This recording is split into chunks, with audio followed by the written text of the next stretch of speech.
Hello, how are you this evening, chat, Miss Prime?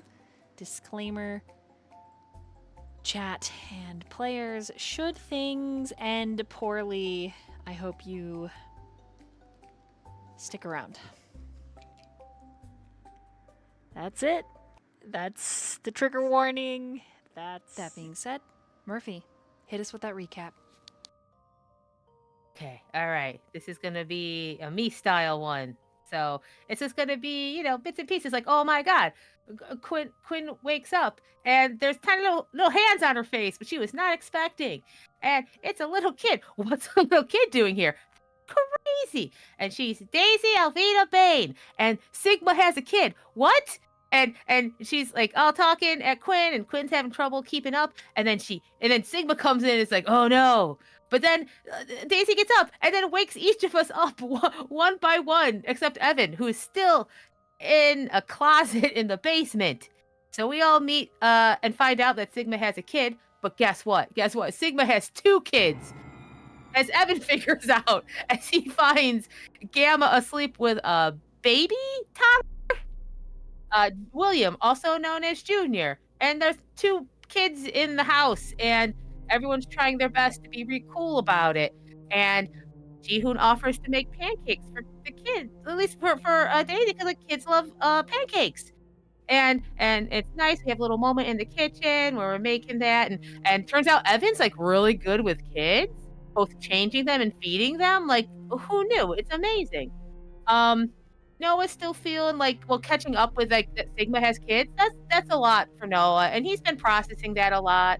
And then Daniel did have to deal with the fact that he and Zeta were completely nude when Daisy came in, but covered with a blanket. So it was just awkward for the adults. No problems. Then Sigma's like, okay, so like here's the deal. We got to be like real cool because I have a couple things like his ex is coming to pick up the kids, and also he had a dinner with his parole officer, and that's a lot of pressure for this coterie. Most of us hide, and then Sigma was like, hey, the two people who should be aware and around and seen and heard is Malcolm. Malcolm will be my landlord, which I agree. That made sense. That was a really good decision on Sigma's part. But then Sigma was like, Quinn, Quam, Kitty, you can be my roommate. And that was a lot for her, in all honesty. We learned a little bit about Sigma's kind of dark past as we were all listening to when his ex came by to pick up the kids. And you can hear more about that. Go on YouTube and listen to that, because I can't get into that. That's too deep. Too deep for me. But then Whitney, his parole officer, came, and dinner with Malcolm and Quinn, Kitty Quam went good until, in all honesty, this was a dice roll, so don't blame me for this.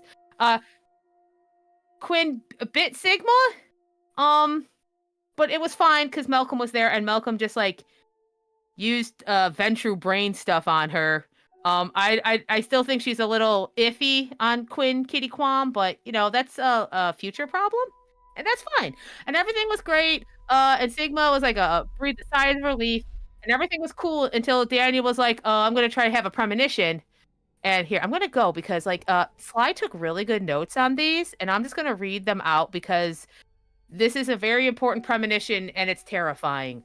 So this is it. This is like us. This is Sly's word, so I can't take credit for this.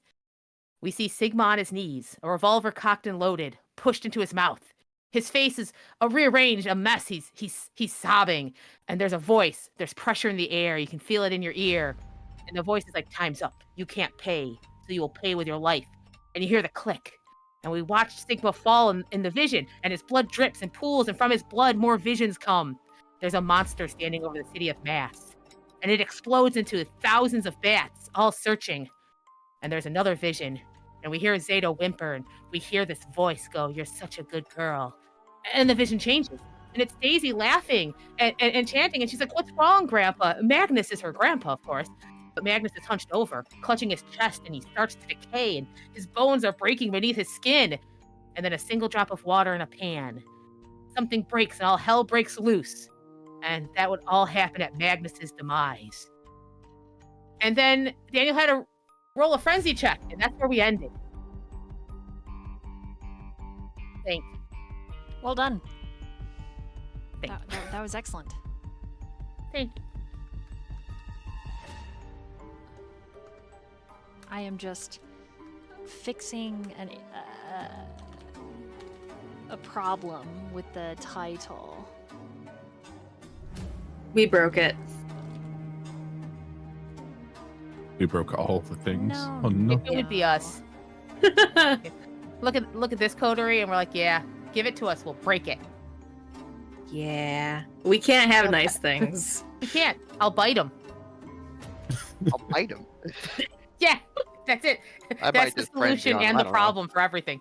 This is why we will not be going to Malcolm's house. I don't want teeth marks in my good coffee table. Well, Hey, should no have thought that worries. before you decided to stick around with this coterie. Is the table I going didn't to want you cross guys at- Quinn? I didn't want you guys at Daniel's house. We were running out of places to stay. But I mean, What do you if mean? think Malcolm about is it- homeless. If you think about it, though, Malcolm could spin in. It's like a one-of-a-kind, professionally marked coffee table. Then Yeah. We can't. Malcolm is going to hide his apartment for as long as possible. We can't go to where Malcolm lives because it's where Octavian lives, okay? There's always an excuse. Sigma already broke my door, so It has insurance on That's it. true. It has Yeah, it's insurance. Sure. it does have insurance. I remember. He said he was going to kill that ghost. It was great. Where do you guys want to start tonight? Daniel's frenzy roll. You Yeah. stop talking. Wait, who said that? Yeah. That's weird. We can't You skip June. You stop. You tell me. We cannot skip the Halloween, Jihoon. You have to talk to Gamma.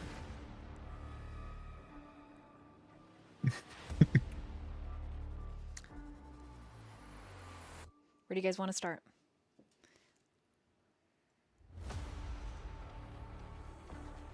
I'm fine with wherever. I feel like we gotta talk about that frenzy roll, Daniel. I swear to God. I apologize, but also, like, how do we continue on without We it? gotta. Fine. Okay. I'll put my head on the chopping block. Let's find out if I destroy my Yay. fucking house. Evan's already down a hand. What, it's fine. It's just a pinky finger. Stop over-exaggerating, Malcolm. Okay, this is what happens when you're a baby, okay? This is what happens when you're 6 years swear to old. You God. over-exaggerate. I'm never gonna be nice to you again. Soiled it. I just imagine Evan in the corner just waving the nub. God. All right, Daniel, what'd you roll on that? Resist friendly? A 6, right? 6. Yep. Okay. The last part of your premonition drives you to your knees, and your kneecaps clap the floor with a distinct thud. A ripple of energy goes through the air, and your closet door, the one where you locked up all your weapons, slowly opens.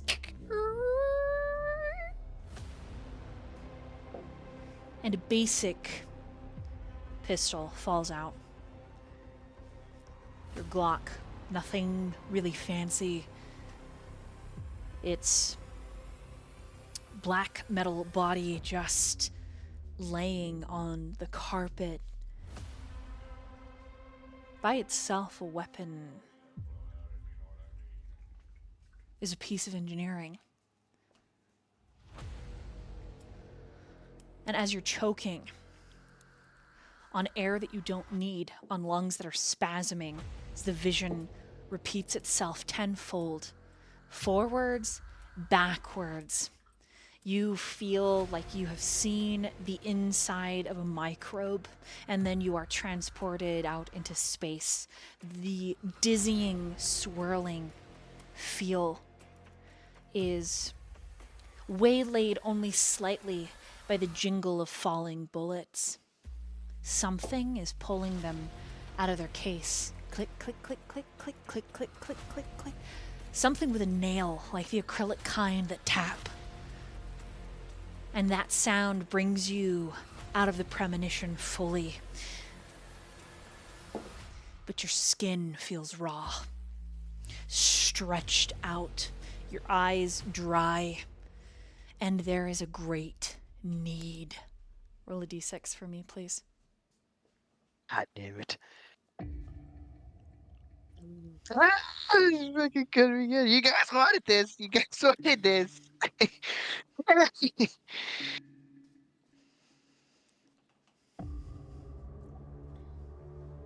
Oh, that's good. That's a 6.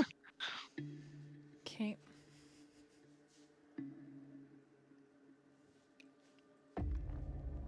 The compulsion that comes over you is not one you are used to feeling.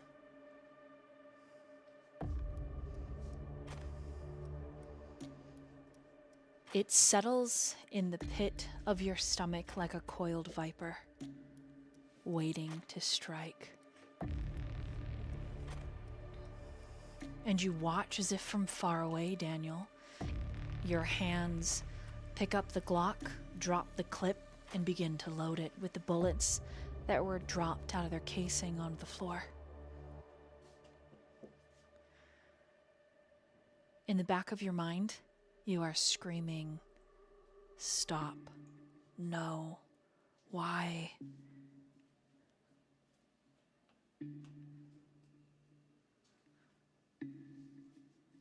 You cannot stop yourself loading the gun, but you do manage to wrest control over your other facilities. No longer do your ears feel like they're stuffed with cotton. It doesn't feel like your back seat in your own mind watching through your eyes, windows to the outside world. It feels like you're in the passenger seat now, not quite driving, but you're closer to the windshield with your success of 6. Now the question is, are you going to try to resist? Or are you going to ride the wave and let the Viper do as it pleases?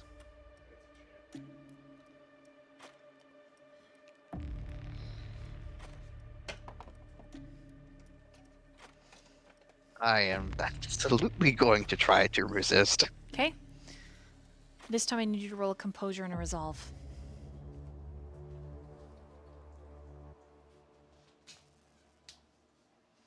Oh, God.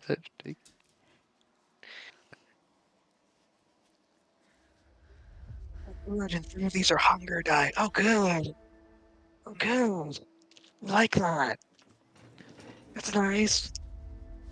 That's just fun.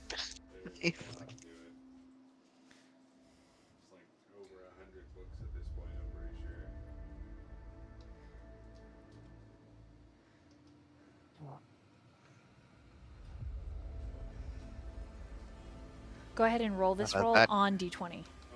Or roll 20. Oh, Yeah. I want to well, see it. I wanna see I it. was happy. Change my I mind, was I already lied. done. Roll it on there. That's big. What the fuck? What the fuck, man? Sorry, I should have said so earlier. Roll it on there. Let's see what happens. Attribute, attribute. Yeah.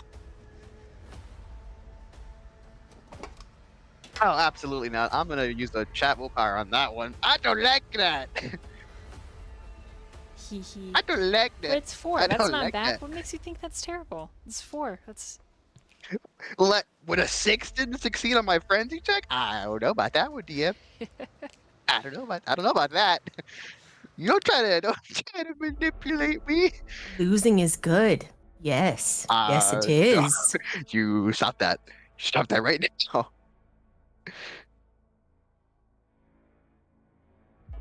Why did I get the exact? Oh my god, I got one less with a Oh, you're no. Allowed 2 up to 2 willpowers, correct? yes, but this will be your last Okay. one. Okay, he's gonna try. He's gonna try with all he's got. Oh, I just need to make sure I mark it down. This is how you really make me fucking. Oh my god. How did I? Oh my god, it's 4. It really feels like being 4. It really feels like being just. How do I go with 1 lower every single time? I don't get it. Okay, you're gonna take the 4. I don't. Can I take the 4? I'll allow it because it's one. That's the set you rolled. You can take the 4. It's the highest you got. Fine, I guess it's sticking. You take the 4. Okay. You feel the snake in the pit of your gut slither up to your lungs. You feel it squeeze the dead organs, and then you begin to choke in your esophagus, and it feels like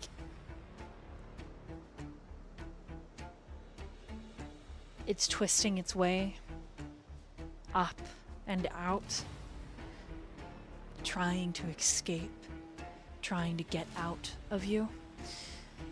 And in raw desperation, Daniel, you flip the Glock around on yourself.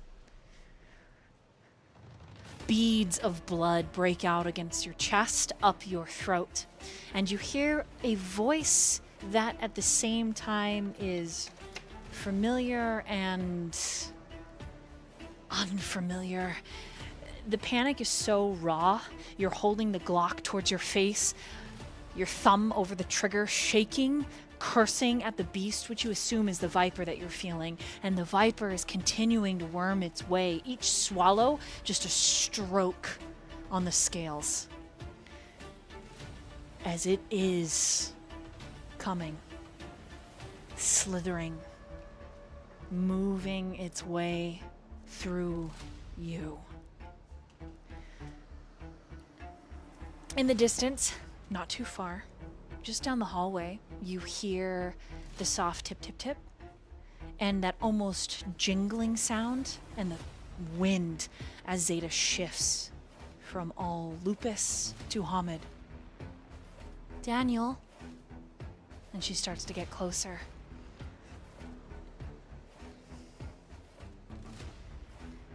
With your 4 successes, and in your frenzy, you have not failed miserably that you are ready to kill anything. However, you are in a very precarious state, liable to harm anyone and anything should they be put into the room with you. Right now, you're the only one in the room to harm. Instinctually, you've turned the gun to yourself. What are bullets going to do? Unless, Daniel, they're dragonfire. Locke has it. They are incendiary. All of Daniel's bullets in his guns are So you incendiary. have a choice right now. You have a 4-poster bed. You have a gun. You have a myriad of other instruments that you could use. There is a machete and a sword in your gun cabinet. You could use those. Zeta's going to come into the room. And when she comes in the room, yes, shooting her will not kill her. As long as she shifts in time. She is going to come into the room. I don't have control of my facilities entirely, correct? Or do I? Your choices are someone needs to pay. Something needs to hurt. Blood has to be spilled.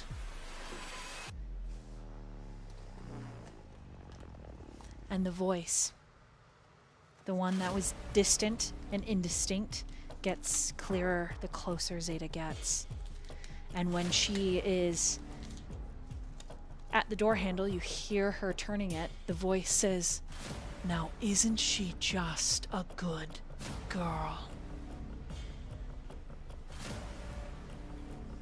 And the viper at this point is at the back of your throat. When you lift your tongue, you can feel the blunt triangular head of it. So you've got some I'm choices. firing on myself. Alex, What? how do you handle this? What are you gonna do? Well, the second can't I hear that line again after hearing it in the premonition? I'm firing on myself. I need everyone to roll a wits and awareness. In roll 20 or with our Um, dice? Let's go ahead and roll it with your dice. And this one, I'll tell you when to roll in roll 20. Okay. You said wits and awareness? Wits and awareness. And awareness.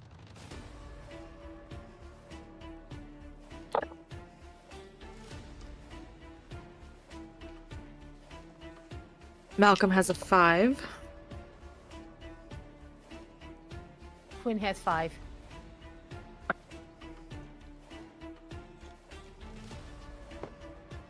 Go ahead when you say it, when you roll it, and say it out loud. I'm pacing. Oh, I have 4. Okay. Messy 7. Okay. All of you will hear the gun go off. And the scream that follows. Daniel. I need you to roll a strength and composure. Okie dokie. Actually, I lied to you. I think it's resolve. Your mental attribute. Resolve. Strength and resolve.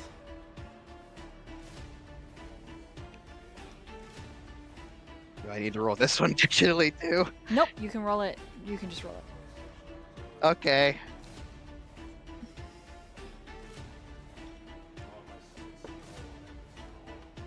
Magic. Let me see what's my pool here. Okay. Okay, that is 4 successes and 1 critical for 8.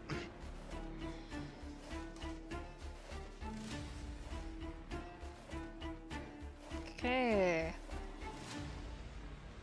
Everything is going to happen all at once at the same time.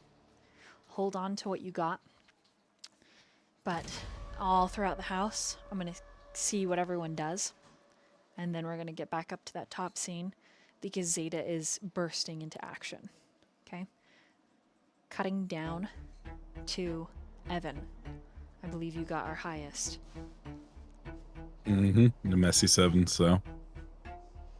What do you do when you hear the pop? And you smell the blaze. And then you hear the scream. Would he be aware of where in the house it would have come With from? a 7, you know that it came from upstairs. He would.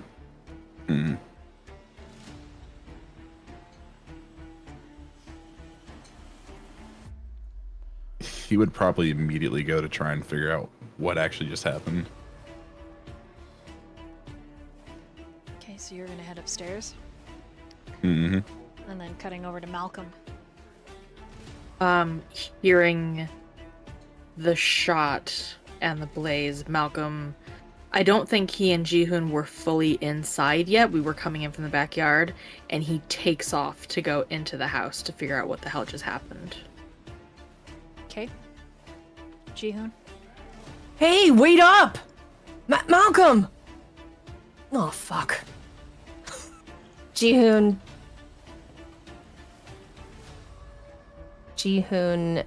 will...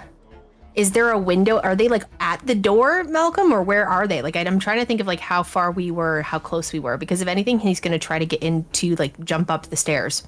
Like, he's going to try to jump through a window like he did with Gamma. I think that would be to Dolly. When we ended our scene, we were coming back inside from the backyard, following Gamma inside, but we weren't quite there yet. Could I jump in through a window? Is there a window in the back? There are windows in the back, yes. Yeah. Jihoon's like, and he's gonna try to jump through the window to get there fast. A figure out what the hell's going The on. second story window will take time because you'll have to climb. All right, give me that climbing ability, baby. Let's go. Okay, so you're going to be rolling a strength and athletics. Not beating the spider monkey allegations. Guys, I got no strength. What do you mean?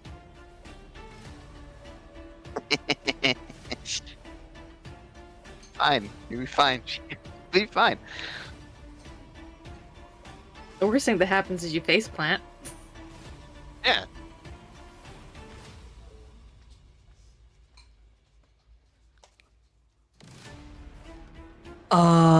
That is 2 successes, guys. That's all I got.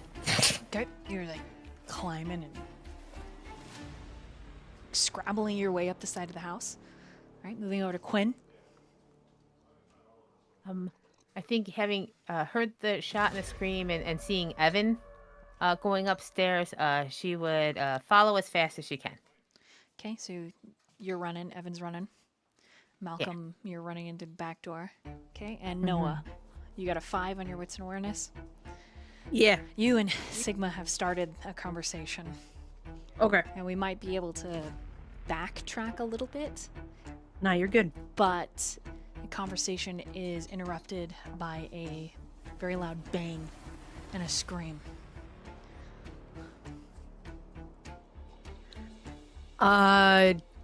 Yeah, I would.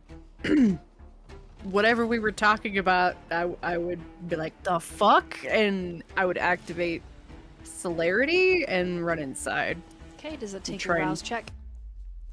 Activating celerity is free. I only need to rouse check if I'm using like fleetness or blink. Gotcha. Okay. Yeah. All right. So the people who are going to make it first is actually going to be based on my roll.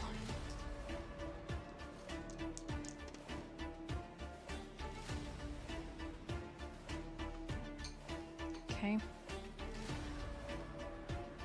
I just want everyone to roll it in roll 20 a d10. Sorry. Free win. Just a basic d10 roll. How do you do that? It's like slash d. Oh, slash. Slash what? Anyway. Slash roll space 1d10. 10.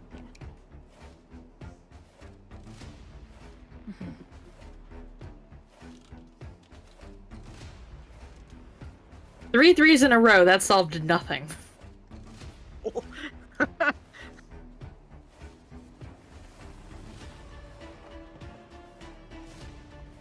Okay.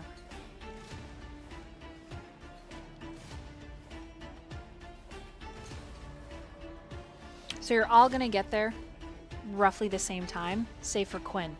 Quinn, there's just some kind of anxiety pushing you forward, and you get there to witness Zeta's first opening the door. Everyone else, you'll get there when she's already inside. But she screams Daniel's name. You can smell, Quinn, burning flesh. Daniel's whole face and upper torso is engulfed. The next, so you're the first to act, and then I will have my threes act, and then I'll have Jihoon act. So everyone else, you, like Jihoon, you pop up in the window as everyone else has come up the steps, and you don't see that Zeta's gone inside. Quinn, you are the first to need to roll a resist frenzy. Roll it on roll 20 as you come down the hallway. Drawn by the scent of flame and burning flesh, you see Daniel on fire and Zeta reaching for a blanket to wrap around him and put him out. I rolled.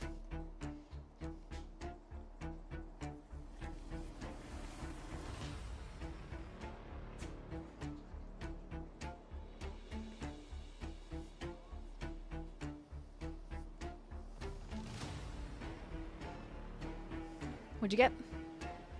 I rolled in roll 20 let's see. Success 3 of, I guess the 2 is just that thing they put in. So 3? 3. All right. With 3, you begin to panic. Ah. And then you descend into frenzy. Roll me a d6. I'll do it up in here too. Okay. 6. Who likes rolling sixes? Okay. Someone needs to bleed. Yourself, Daniel, Zeta, your friends coming up the stairs. Doesn't matter. There's a bunch of like nice furniture all around you. Oh. Daniel's inconveniencing and ruining everything being on fire right now. You're really annoyed. Really angry. Why is it? It's everything tonight. Why is your house like this? Is furniture a choice? There is furniture around you. Yeah. Oh God. Quinn is gonna look for the nicest thing there. Okay, it is a couple $1,000 vase. Yes. Yeah. Looks like a Quinn, one of a like, kind. she like growls at Daniel's like burning this body right now, like, and she just like barrels towards this vase and just slams her fist into it.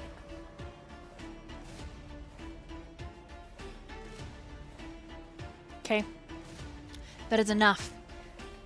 As you destroy the vase and you cut into your own flesh, there's no blood because you haven't roused the blood, but there would be, and that satisfies the frenzy.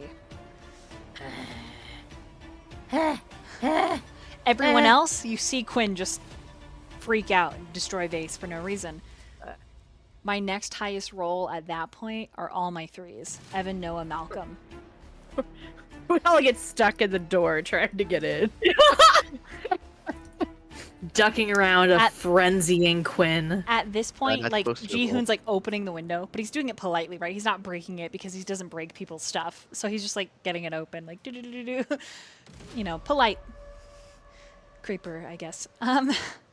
And the 3 of you, if you move forward, you see that the flames have been doused. Daniel is in a blanket, and she's ripped the blanket off, and she's screaming in that wolfish language. Sigma's like stuck behind the 3 of you, ended up tripping and falling back down the stairs, and then running into Gamma. Oh, no. And Gamma and him are like super pissed off at each other. Yeah. Anyways.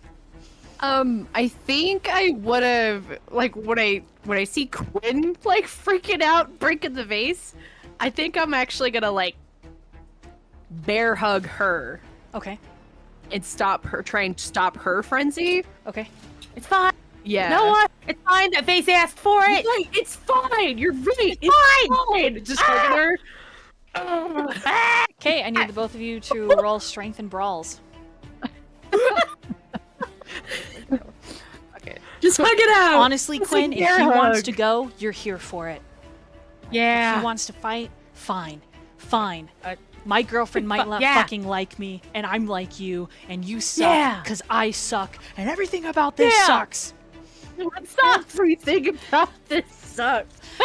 Daniel's on fire, and that's scary, Ah. and I'm angry. Daniel's really ruining this. 2. I would like to note that this is my highest pool possible. I got a 7. Yeah, it's probably for the best. I'll just hold her. Like, it's all right. It's okay. Yeah. Here. Can I actually remove her from the situation? What'd she get, and what'd you get? I got a 2. Okay. And I got a 7. Oh yeah, you just pick her up. Yeah. I'm gonna remove her from the situation. Okay, you head down the stairs. Probably. Yeah. Mhm. She tries to kick at Daniel as they're walking by. It's your fault. Okay. Evan and Malcolm. Unbelievable. Fuck. I got her. As he's walking by, I got her.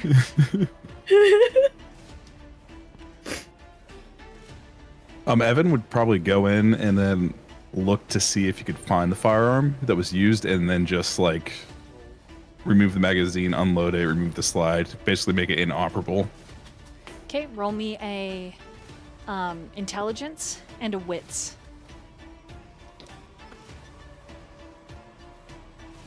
Because now Zeta's got him fully out. He's put out. I mean, he's in a blanket, and she's like patting him and patting him and patting him. These incendiary rounds are no joke, but... That is a messy 7. Okay. With a messy 7, you're still going to need to make a frenzy check because you can smell burnt kindred flesh, and that is enough to incite panic.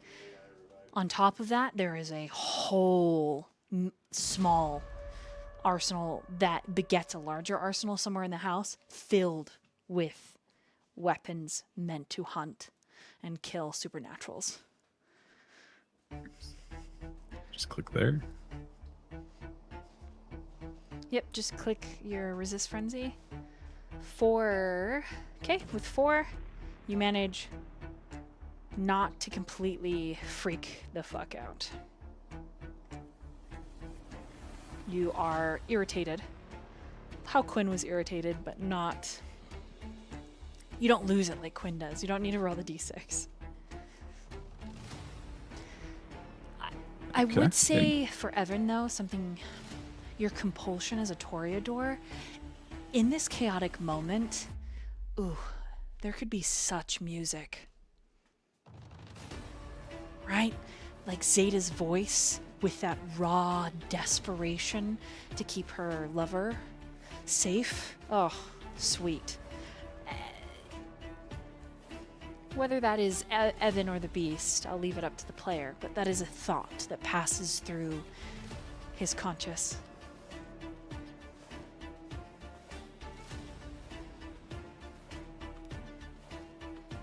So if he's able to continue like with dismantling and like removing the magazines and stuff, you'd hear him tapping while he's doing all that.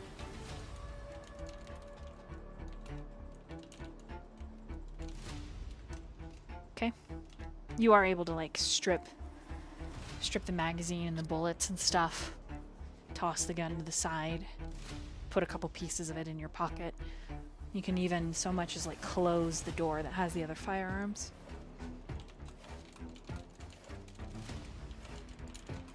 Okay. Yeah, he'd do that and like spin the lock on the safe because I'm assuming it's locked somehow. Mm-hmm.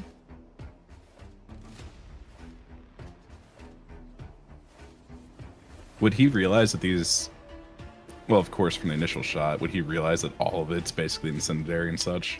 Yeah, with your roll, yeah. It's unnerving to be in a powder keg as a kindred right now. It's a little spooky. What the fuck, man?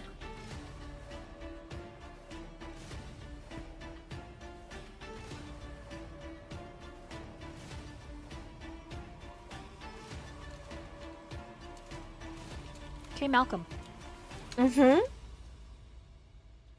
Yeah. what do you do? He would follow Evan in, and first I think try to clock if he can understand what Zeta is saying, what she is saying. I know you said before it was harder for him to understand tonight. It is still harder to understand. But she's crying for Delta. Can I get a sense of whether this is something that either his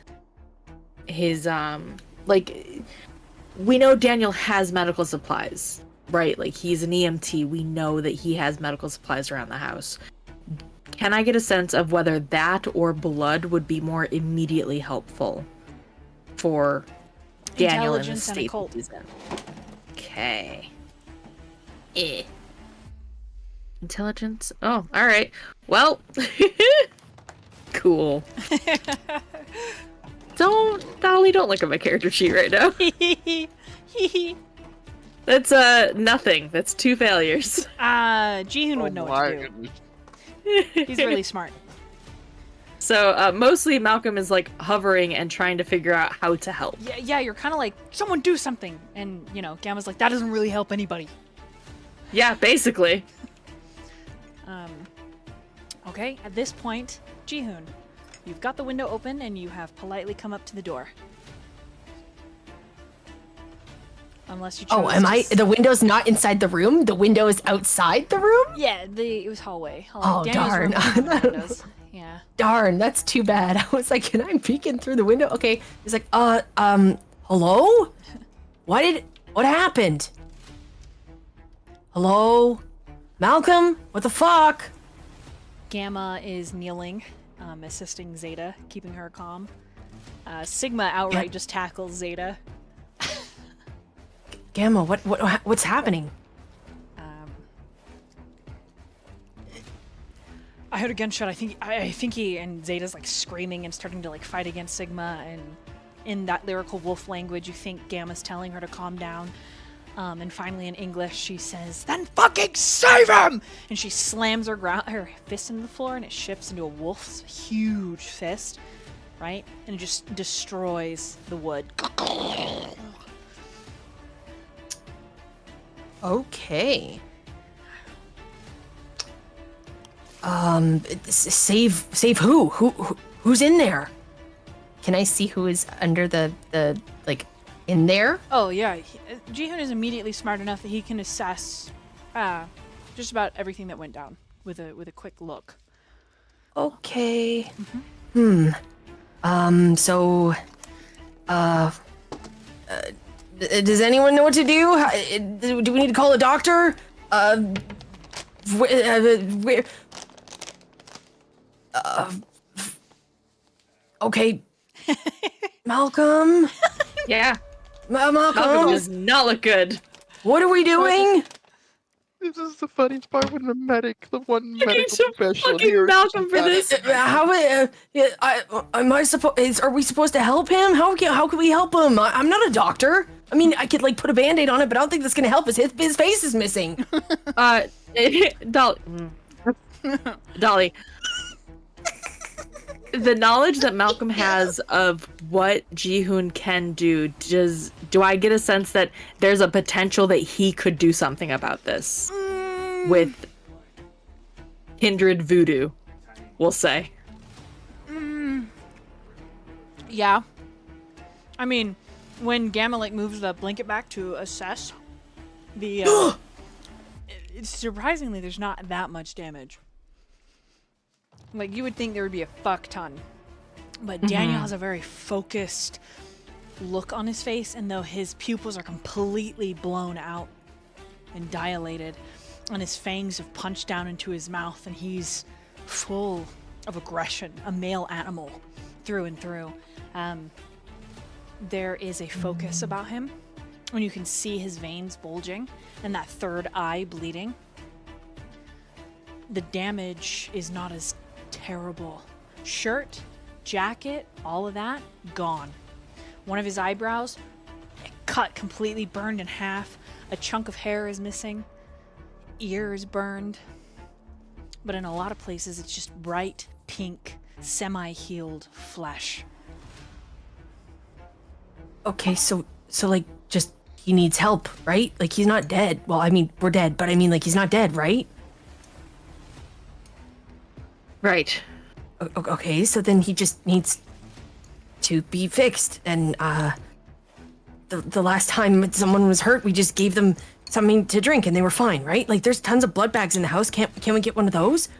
Maybe I don't know if he likes those or not. Maybe Is Daniel still frenzying at this point? He's not able to communicate with you verbally. Okay. Evan just like finished locking everything and turning around. Zeta is starting to panic and she's starting to frenzy that nothing's being done to help him, but that's just her losing her rage checks. He looks okay. Jihoon notices Zeta freaking out. Oh yeah, she's screaming at you guys to do something, and Sigma's like holding her back and being like, "You need to calm down." And Gamma's talking the lyrical language, like checking Daniel over and softly saying to you, "Daniel, you know, can you feel this? Are you okay? Do you need blood? I think he needs blood." But he Jihoon's like, "Oh, okay, I can do that. I can do that. I can totally do that. Yeah, I did that before." okay, maybe. Come kneel by me. Give me your wrist. Oh, he like goes over and he just like slices opens his wrist, both of his wrists. He's like, "Is this gonna help? Can this help?" And he's just bleeding all over the place. Am I helping? Oh no, it's all over. Oh boy. Oh no. Oh boy. You're welcome. Oh god. Yeah, DM, how does Daniel react to the to the sight of blood being basically pushed in his face? Oh yeah, you're draining that dry. Oh, sweet Jesus. So Daniel latches on. Each pull and draw is intense, Jihoon. The I strike, don't think this feels right. the strike makes a heat boil underneath your flesh, and it is not a sensual heat. It is a furnace, a rage.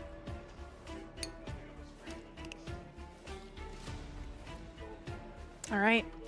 Gamma tries to pull Daniel off. Daniel holds on tighter. What do you do, Coterie? Malcolm. DM, am I still technically frenzying? At this point, no, you're just starving because of all your damage. Oh, am I not hunger frenzying? Oh, Technically? technically, yes. Okay, then can I use one of Daniel's actual willpowers to regain control temporarily? I think that's something you can do, right? According to the core book. I think I can use a player willpower to regain control for one turn. Is he trying to let Jihoon go? Yes. Okay. I'll let you roll a It's composure because and throughout the resolve, time- and if you beat the DC, then sure. Yeah, because he I'll said let you throughout use this a time willpower. he would have been trying to. He'd have been trying to actively regain control throughout this entire interaction. Composure resolve, roll it on roll 20. That would so. Can Malcolm attempt to compel him to let go and try and help Daniel's roll Yeah, for composure? you could give him a dice bonus to that. Okay, then Malcolm will get up What next to them and try to catch his eye and compel him. Let him go! would Daniel's beast like that at all, DM? I don't think his beast would like that very No, much. but let's fuck around and find out, right? Okay. Just a voice from the hall. Let me go now. I can fix this. Daniel's Oh, the no. problem. You all the way outside. Once you take Breakable items. Yeah, once you get Quinn outside, hold on with what is happening in the bedroom. But once you get Quinn outside, I need the both of you to roll a wits and awareness. Oh God. Actually, Wait, I'm there's helping. more. But wait, there's Now there's something outside. But wait, there's more. Oh, good.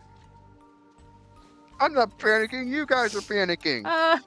It's three successes. If it's a failure, it's rough though. I think. I also got a 3 Okay. on the wits and awareness. It looks clear outside. Oh, Hate that. Fuck. It looks clear. The My moment the door favorite. closes behind the two of you, Noah and Quinn, the frenzy sloughs off of you. Ugh. Just gone. It's like moving from the room where it started and no longer, like, the frenzy itself is stuck to a certain radius or diameter. Oh, hey Noah. I acted a little crazy, didn't I?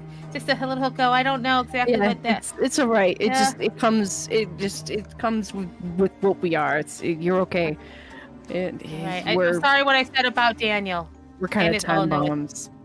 His vase. Do you You know think he what? saw it when he was on fire? Probably not. Okay, you keep a secret between you and me? Yeah, 100%. Okay. He knocked it over then. He knocked it over there. Okay, as the two of you turn to head back to the house, out of the Uh-huh. corner of your eye with a 3, you catch a well. Oh fuck! And Is when- it the same well from earlier? And when you turn back to fully face it, the other side of the street is empty. Did you see a well over there? Did she? You did with 3. You both saw it out of the corner of your Huh. eye. Yeah. The Yeah, one that I saw. The one But that we now it's climbed gone. out of last night? But now it's gone. And now it's Oh. gone. Well, Maybe we should go back inside. Yeah, no, yeah, let's We'll do that. We'll just hug it out again if you freak out. Yeah, no, I give you full permission right now that if you just gotta like grab me and run, that's good. Okay. Okay, back in the room. Malcolm's compelling. And Jihoon is getting I chewed sent you some messages about my submerged directives on. Oh boy, okay, let when me. you get a chance. I'm coming. All right, so what is Evan gonna do? Oh, Evan's just kind of watching right now. He is not getting in the middle of this because Jihoon's already trying to feed Daniel.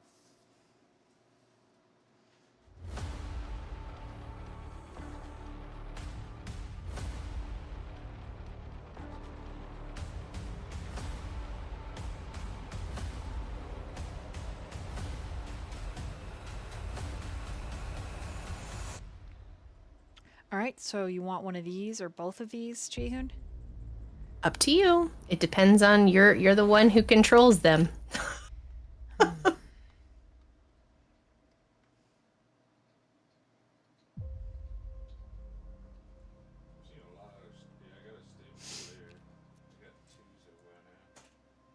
Oh dear. Okay, roll a resist frenzy on roll 20, Jihoon. And Oh, good. Maybe we need to go back outside. How do I do that? Because it's not showing me any buttons. On your underneath character sheet, I see. willpower. where you see your I see that. Okay, got it. Yeah. And any pool size modifier thingy or no? Nope. Okay, just do that. Difficulty Leave it where it is. says is that 2? Is that normal? Yeah, I set Yeah, the DC though. Jesse's. Yeah. Good. Okay. 4, right? Is that right? Yep. So depending on how this all plays off will depend on if one of those triggers.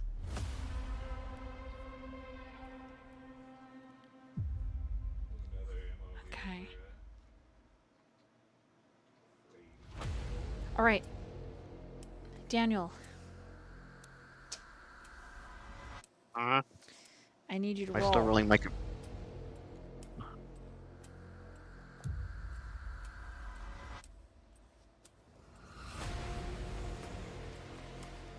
You'd like me to roll what?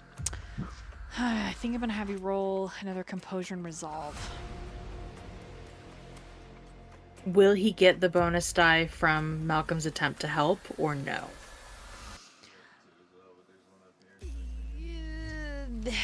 We're gonna need to roll off the compel and the resist. So do that. I guess do that first. So it's gonna be charisma plus dominate versus intelligence and resolve. So Daniel, roll intelligence and resolve first. Remind me that the beast is still in control at this point, right? Well, here's the thing. When you're frenzying, you're pretty resistant to like anything that's gonna like take over your mind. Like there's just nothing Yeah. there to grab a hold of. And so Yeah.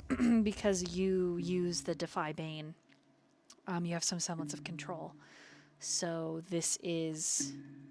There's no extra special properties from the frenzy, because what is happening is simply the vestiges of a frenzy, because you're in the same room that everything happened. And so it just makes it difficult for you to make the composures and resolves that you need to relax.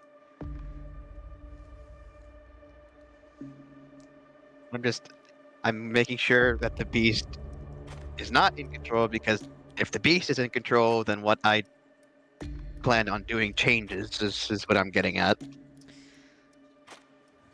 Because I would know how Daniel's beast would particularly react to this particular power. I would not That say Malcolm is it's in trying to fully use. control, but it is equal measure. Influence. Mhm. Okay. Yeah, like both of you are at the steering wheel, fighting, resting for control.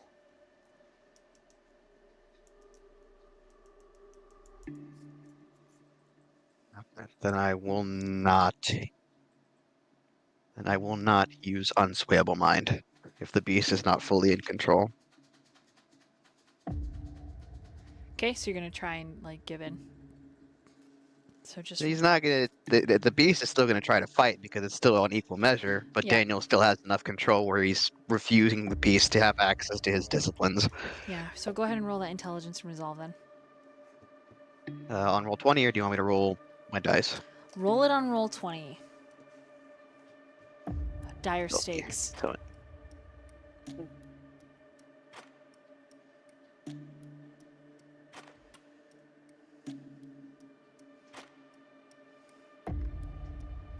It. I I need have to to do the do it. thing. Cancel. Let me see if I can do it from. Is it here? Do I do it here? Yeah. Attribute. Charisma. Malcolm, what are you doing? discipline. What? We can hear you. What are you doing? I'm rolling my dice. You're rolling on I roll had to 20. I had to figure out the way to roll it with dominate, because if you do it from attributes, it doesn't let you select the discipline. So I was trying to figure out my character sheet. Don't judge me.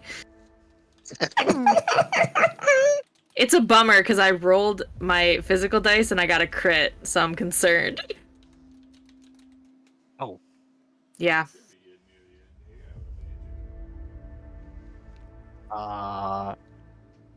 Oh, okay then. Yeah. Damn. Okay, so he resists. You do not get the extra dice. Roll your composure and resolve. Oh, like the roll 20 is not being nice to my pools. Roll I swear 20 to is God. not nice to me either. I feel Yeah. you. It's So I just will not say- nice in general. It's mean. I will say this,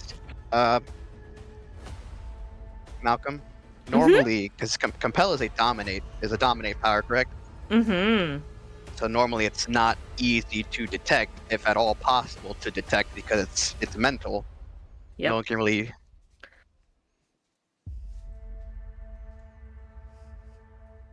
I'm good at this when it's humans. Yeah. But the second you use dominate, you don't have to force Daniel to look at you when you try to use the power. The way he looks at you and the way his eyes narrow in almost unbridled rage, you get the sense that he knew exactly what you were trying to do the moment you activated dominate. Okay. With that, I shall roll my composure and resolve.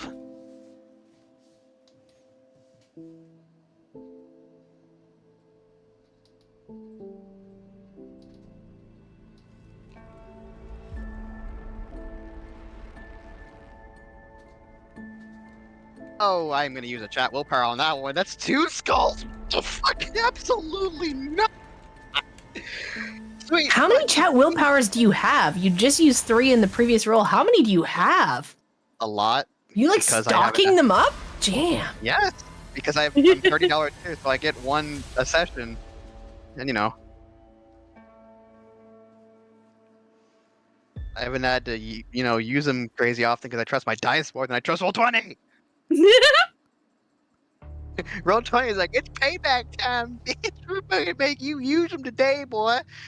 Oh, for fuck's sake. Someone's gonna have to fucking stake Daniel at this point, I swear to God. Okay, composure, resolve.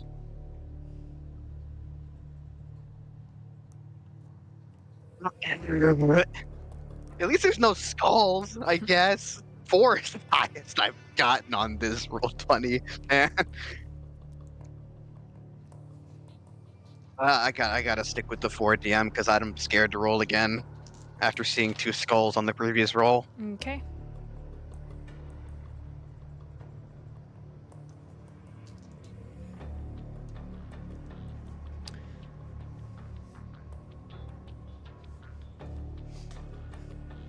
All right.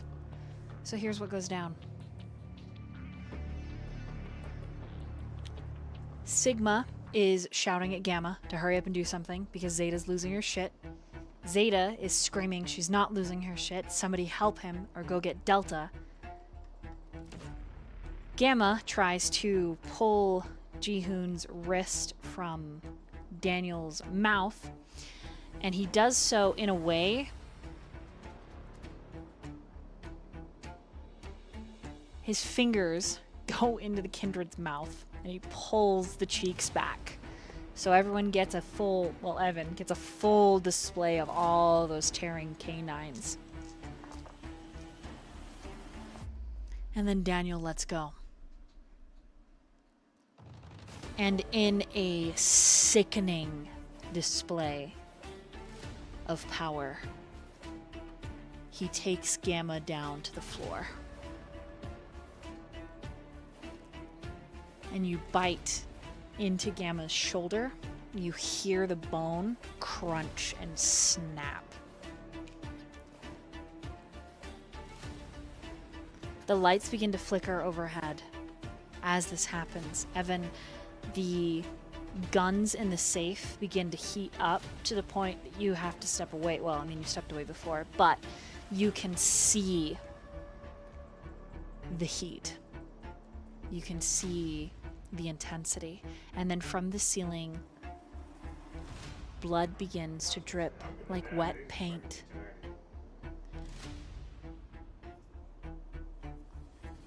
Chaos and pandemonium break out. Zeta breaks free from Sigma's hold. Sigma tackles her again. She grabs a hold of Daniel, who she's strong enough that she pulls Daniel back. Daniel tears at the flesh on Gamma's chest, leaving this raw, open wound. Gamma lets out a curse. And all while this is happening, Jihoon is kneeling and bleeding. And he starts to paint. Next to you, Malcolm, Jihoon's eyes have rolled into the back of his head. And he is painting a flower with swift and concise strokes. Do I recognize? Have I seen something like this before? This, like, possession or loss of control?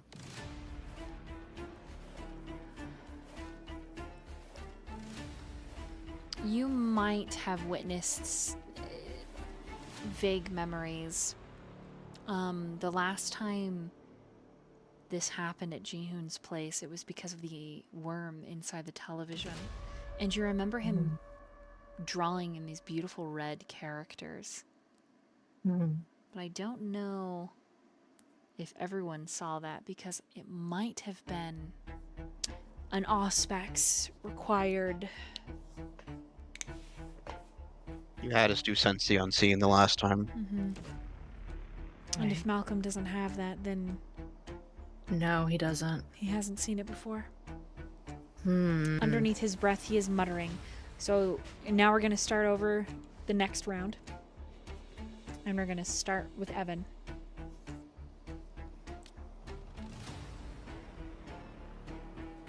boy.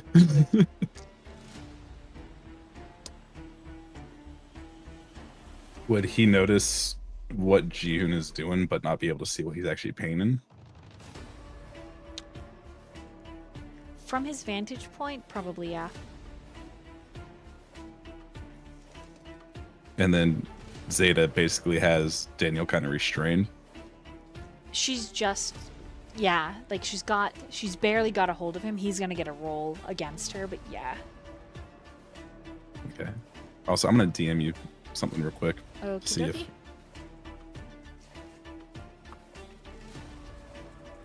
Vampire Masquerade hard mode. Woo! I'm fucking panicking.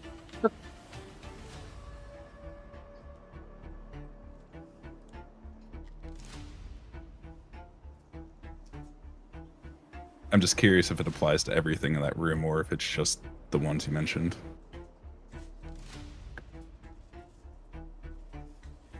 No, it's just the ones, just Daniel's. Okay.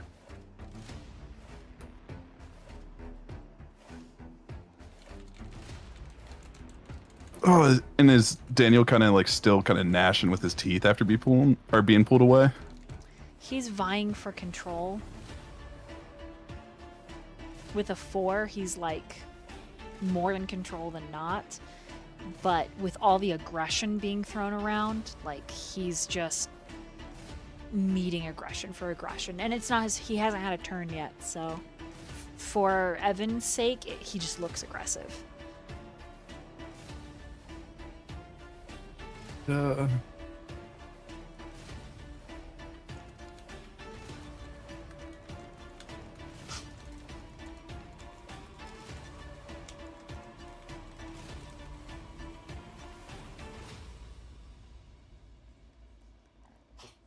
So what would Evan want to do?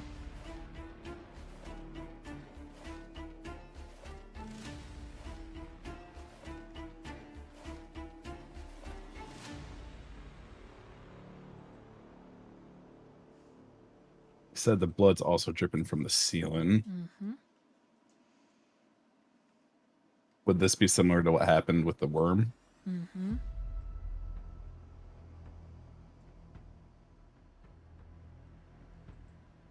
Okay, he's gonna activate rapid reflexes and fleetness if he can, Mm-hmm. because one's free and one's a rouse check. Okay. And he's gonna move to help Zeta restrain Daniel with grappling. Okay. And as he passes Jihoon, he's just gonna be like, "You're an idiot." Just kind of coldly. The kid makes no response.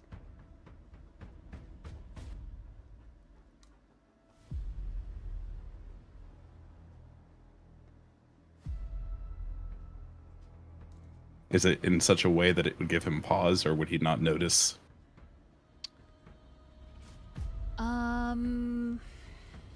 I wish there was passive insight in this game. It would give him pause. Like the I fact do that have- Jihoon's not reacting to the violence and is instead just painting calmly, kneeling, is so out of character and uncomfortable.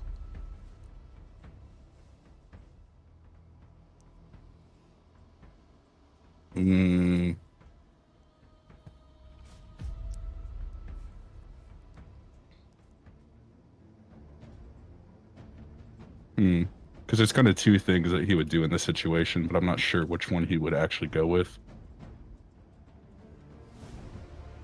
What would, with it giving him pause, what would Jihoon actually look like to Evan in the situation? Eyes rolled in the back of the head, mumbling under his breath, painting in his own blood.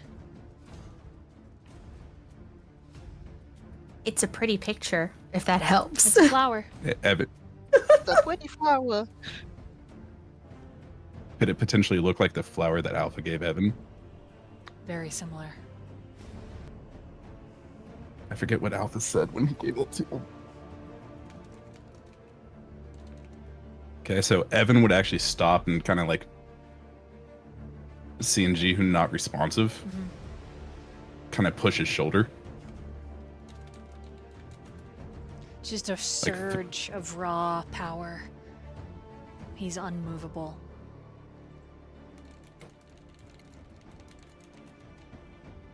Is it in a way that kind of, for lack of a better term, raises Evan's hackles and puts him on edge? Makes you nervous. He's stiff, like all of his muscles have seized up, even as he uses them to paint the flower. Okay, so he'd kind of grit his teeth and then go to help restrain Daniel.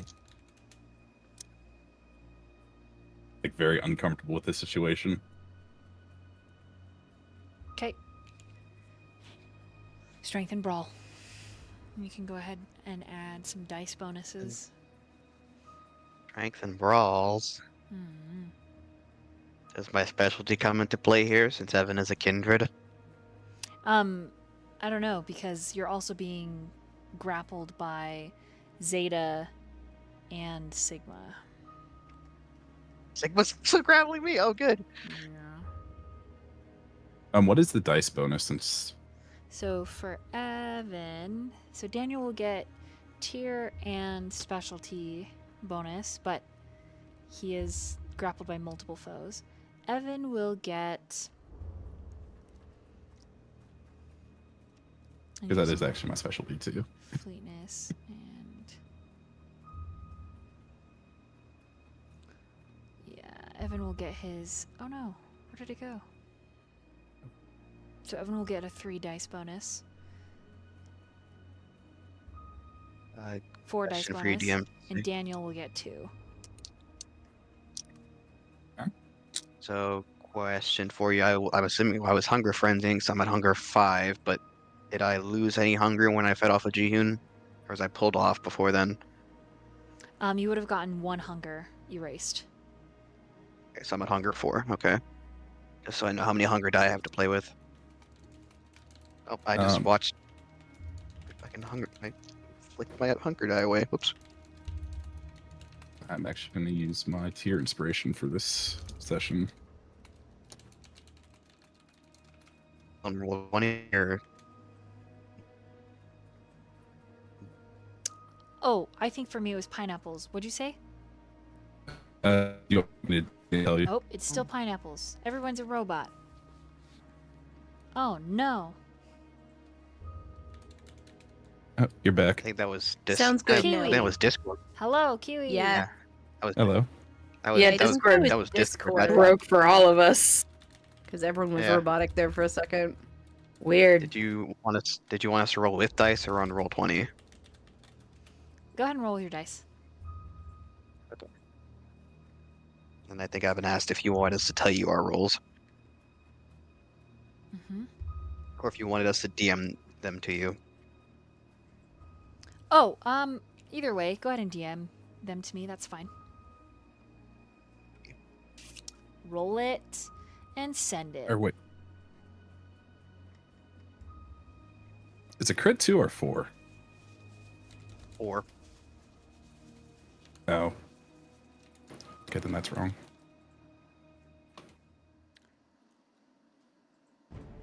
Wow, that's insane.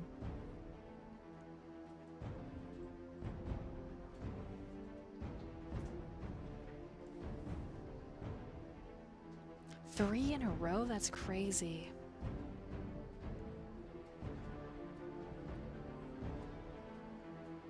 Yeah, that's what I use the inspiration. Okay. Evan beats you in the grapple. Both of you have this specialty, but he's got the celerity and the fleetness active, and it's like he just keeps on coming. Pummeling and pummeling and pummeling and pummeling. And then we're going to slide over to, I believe, Malcolm. What do you do? Malcolm is, at this point, kneeling near Jihoon. And I think his concern is he clocks Evan and he hears what Evan says, and there's a brief moment where he looks up and there's a look of aggravation and defensiveness. But now is not the moment, and his attention is back on Jihoon. And he's trying really hard, because last time this happened, it was what Jihoon did worked. It protected them. What is throwing him off is that the look on his face is not Jihoon. This isn't purposeful, and he's trying really hard as a Ventru to recognize if this is a compulsion or something that is going to be a bigger problem. So he doesn't try to stop Jihoon, but he is trying to figure out why Jihoon is gone in this moment. If it is a something that was done to him, or if it is a fact of his clan that this is what happens when they use these abilities. Okay, then I'm gonna have you roll your insight and your intelligence.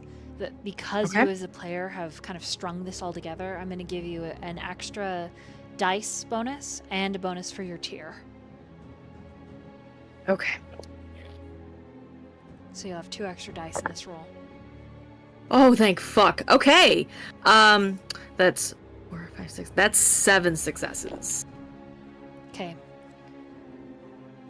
You put together that this flower has to be some kind of ritual from the Tremere. On top of that, Jihoon is clearly not in control. This is a direction made manifest Okay. through submerged directives. You have seen this work. And feel free to tell me no, have I seen this work personally?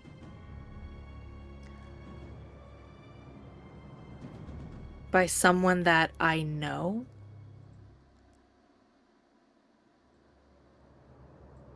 You are fairly certain that you have submerged directives from Octavian.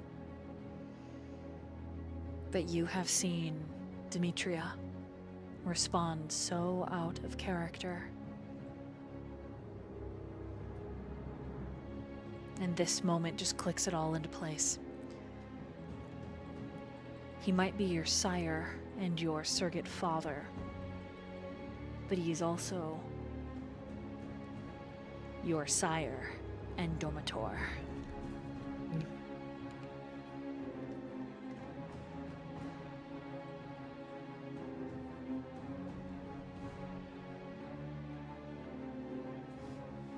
He doesn't do anything with this information. It's just clocked and filed away. You might be able Mm-hmm. to physically remove Jihoon and get him out of the compulsion, but it's hard to say what directive, what compulsion he's serving. Okay.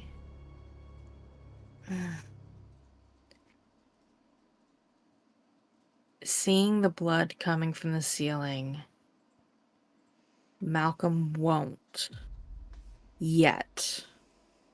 He's going to wait and see what happens. But he doesn't move from Jihoon in case it becomes something where he needs to remove him. Okay. Then I will slide over to Daniel in this situation. Because Jihoon, I know what you're doing already, and I'm going to DM you what you need to roll.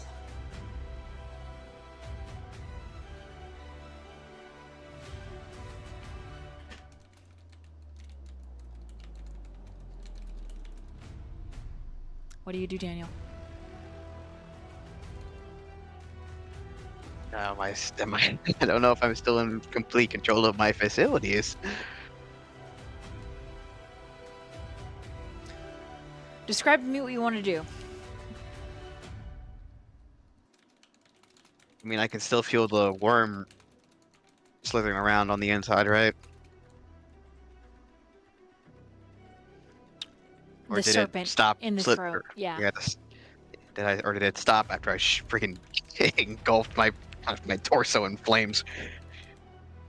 No, it would be gone. You would have shot it. It would be gone at this point.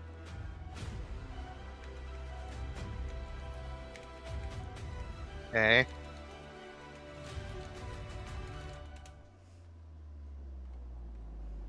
I mean, at this point, I think he would still be trying to grab full control of the steering wheel from his beast at this point. Okay, resolving At least that's what composure. he's assuming.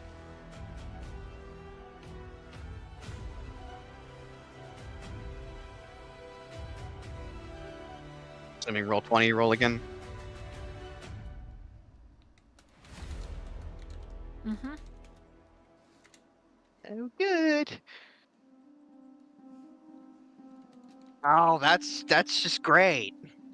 That's great. Nice. Messy critical for 7. It's alright. Works. You absolutely wrest control. You are the machine now.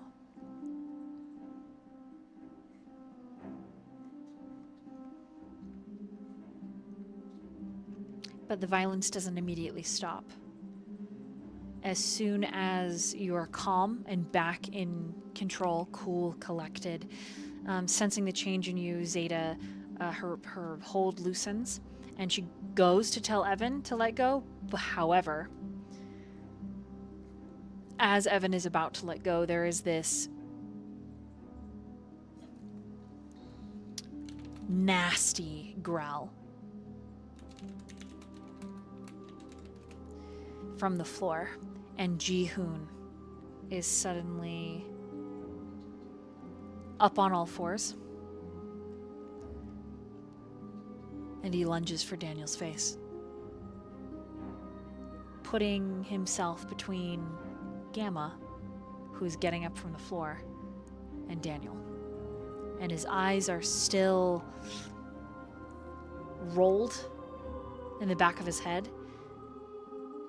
There is just no real conscience in the eyes.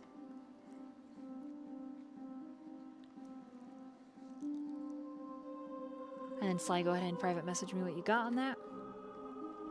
I did. Oh, what? Did I not get it? Nice. Okay.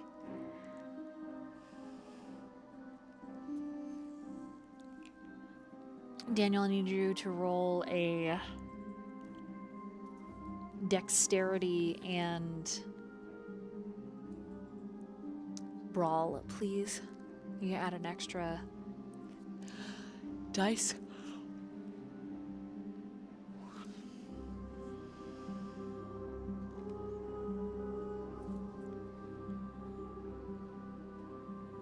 Dirty brawl. Do you want me to private message you what I get? Yep. Okay. Okay. All right. So Noah and Quinn are getting back upstairs into the room when this happens, okay? Cool. Okay. So Perfect good. timing. you get there Yeah. as Ji-hoon lunges.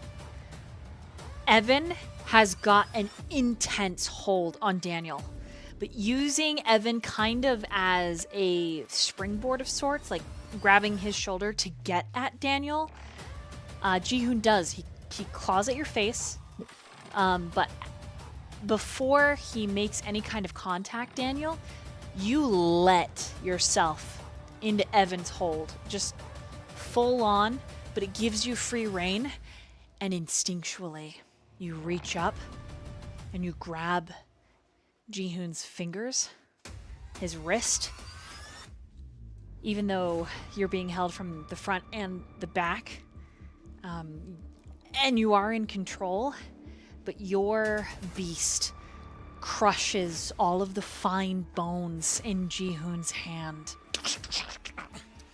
And Zeta then grabs onto you, yanking you. And then Gamma begins to shift in a wretched howl. And all of the lights in the building go out. And as a werewolf begins frenzying, I need everyone to roll a survival and dexterity to see if you get out of the house before he kills you. And we're going to take a break right here. Hello. And we return. Right. So again, the roll to escape, to end this conflict that has exploded into a benediction of violence. I need everyone to either roll a dexterity and stamina or a dexterity and a survival. The coterie has done thus. Go ahead in the order that you posted them. Out loud, say, or let chat know what you got. Malcolm got 4 successes on a dex and stamina. Quinn got 4 successes on a dex and stamina. Oh wait, is that me? Yes. Oh right. 5 total, dex and stamina. Daniel, a total of 8 with 1 critical on dex and stamina. Noah got a 10 on dex and stamina. Yeah. And then Evan initially rolled a 1, but had to use an inspiration, so 9 on dex and stamina.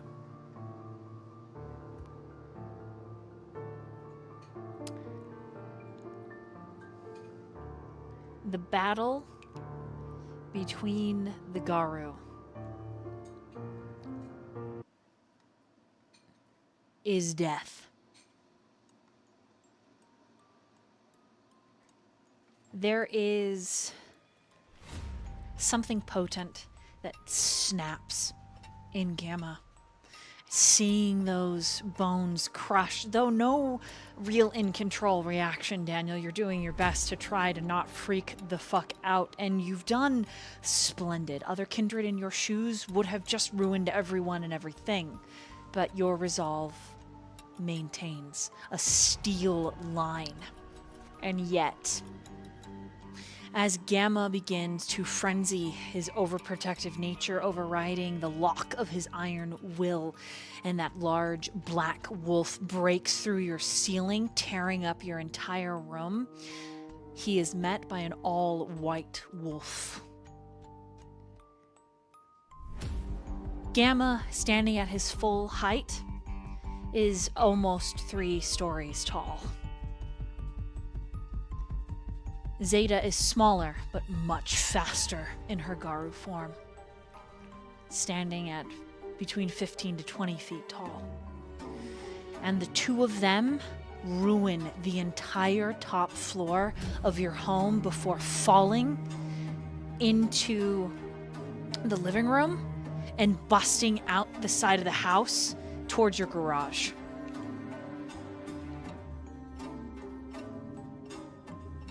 Gamma is screaming for your blood, Daniel. And he will stop at nothing to get to you. Through their frenzying, slashes, punch, claws, bites, magic are thrown everywhere. The DC to survive and not lose your character was 4 successes. Everyone takes 1 point of superficial damage, but you manage to make it outside on the front lawn, across the street, and far enough away that you are completely removed from the situation, enough to gain control of yourself before you plug back in. And all of that takes maybe 6 seconds to rush out, get across the street, get calm, come back.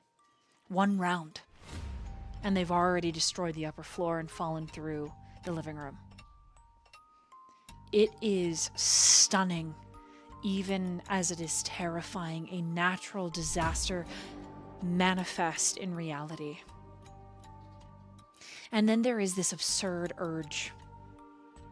And Jihoon, you call out. Or maybe it's just in your mind.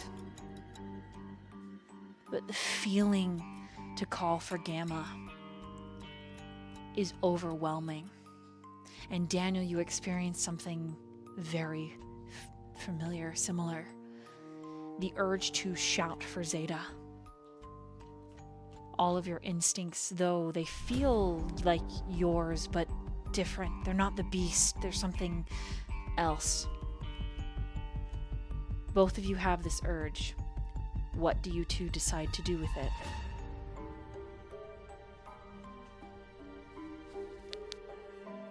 Definitely follows the urge for reasons that are very much within his character to do so. And the lingering other things.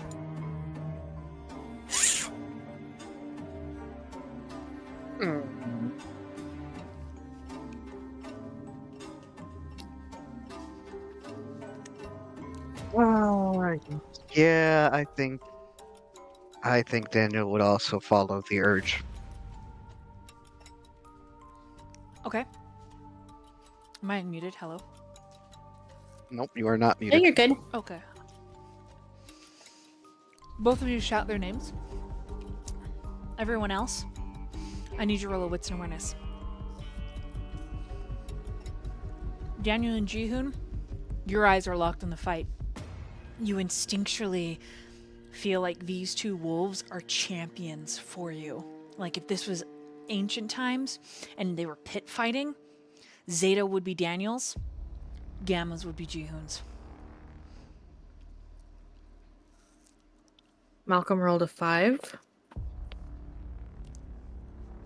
I got a 6. Quinn rolled 1. Evan had a 6 as well. I think that's the highest Noah's ever Right. got on a wits and awareness. I'm pacing everybody that in the order that you got it. Go ahead and say it out loud. 5. 6. 1. And 6.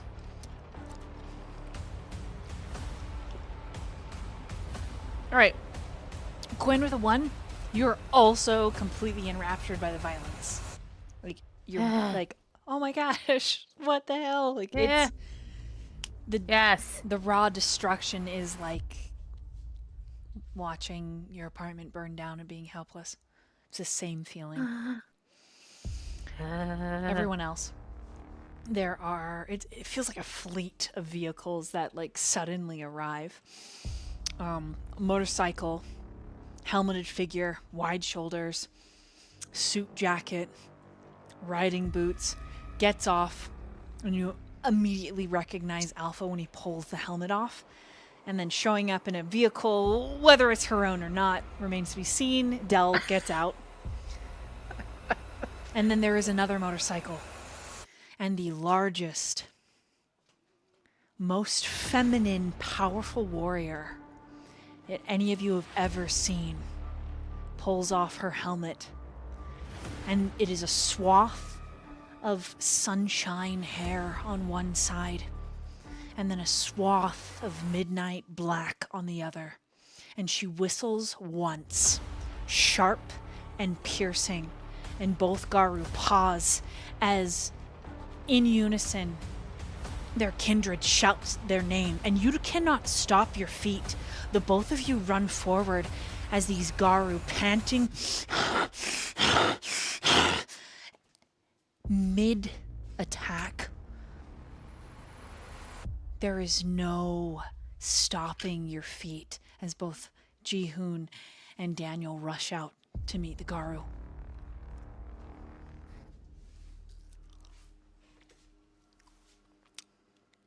As the both of you do, I need you to roll strength and athletics, please. Daniel and Jihoon. Aw, man. The only one that can try to stop either of the two of you is the one who failed the wits and awareness. See, failure is sometimes good. Quinn, are you going to try to Yes. stop either of them running out into this Garu fight? Or Oh boy. are you going to go with them? Yeah. Oh, Go with Are you gonna go with them? Ow. yeah. Are we doing this? Are we doing this? Okay. Let's do this. Let's rumble.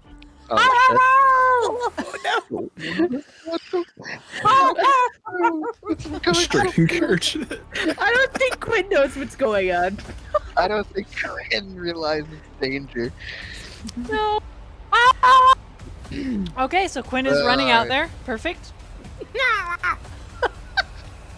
Oh, you sweet child. God damn it. Perfect. I need I need Daniel. What'd you get on that roll? I got, oh god. Oh, my brain, I'm sorry, hold on. I lost my count. The strength athletics was an 8 dice pool plus my tier. Yep, that's the right dice. Okay, 1 critical and 5 successes for 9. Okay. And Jihoon. I got 3. Whee! Okay. And Quinn, since you're running out with them, I do need you to roll a strength and athletics as well. Okay. Oh boy. Oh boy. Oh hey, 2. It could have been worse. 2. Not much worse. 2. Not much worse. No. Not much worse. Where's Okay. Here's what happens. Coterie, you are watching it as if in slow motion, right? You see the rest of the pack start to arrive. You don't see Omega. You're like, okay, no Omega. All right, but okay. All right. And then you hear this yip, yip, yip. Woo! And you turn, and Quinn is just running behind you and Daniel. And there is a moment of just absolute, what the fuck, where all of you get to act. What do you do? wow. We'll start with Noah. Sigma has started running for Quinn, by the way. Sigma's like, no! Yeah, And Alpha has dropped his helmet and is running as well.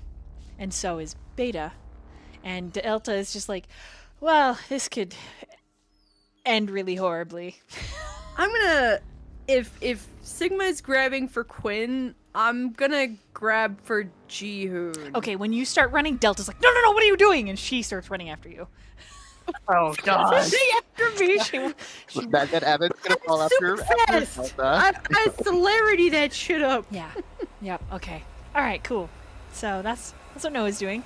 All right, Evan. Chase after Delta. Do it. Do it. Join the fun.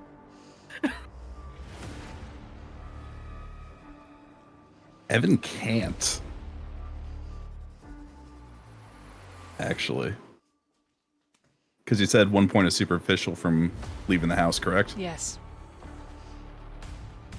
Yeah, no, Evan is looking rough. He's and hindered.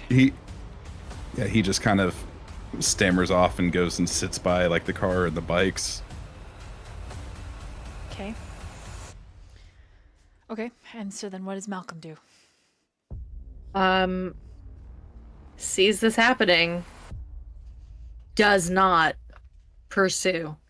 I think as much as he has struggled with his beast tonight to do the right thing, for once they're in total agreement. That's suicide and he needs to survive.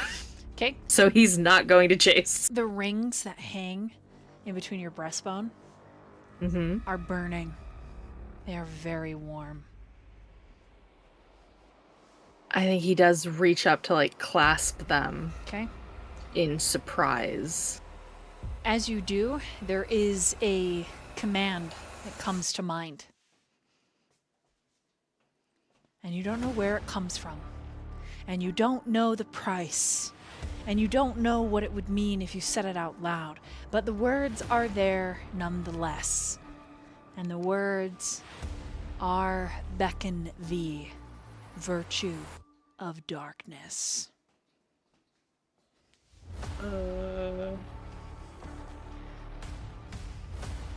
How strong is the pull of it? It is exactly as I described. There, a charcuterie board for your taking, should you choose. Okay. High or low, guys? I gotta roll for it. Roll for this. Yeah. No, you need to do this. You need to do this. Let's go high. All right, high. God damn it. High for this. It's high. Oh damn. He repeats it out loud. Oh, you press the button. You press the big red button. Oh, you pressed it. Yeah. Fuck, okay. Yeah. I didn't know you were going to do that, but this is fun. Okay. I didn't either. I rolled a 5 and they said hi. Okay. Uh, As you beckon forth virtue of darkness, the clouds in the sky become a torrential storm. The moon is blotted out. The trees begin to shake. The ground quakes. And all of your wolves start to frenzy one by one. God damn. oh my god. The only one who seems to have any semblance of control, as Zeta reaches out to rip apart Quinn and Jihoon, Gamma splits into two, a ghostly wolf and a very physical wolf, but the physical wolf is bleeding and dripping black. There's a heavy chain around its throat, and you see its true form.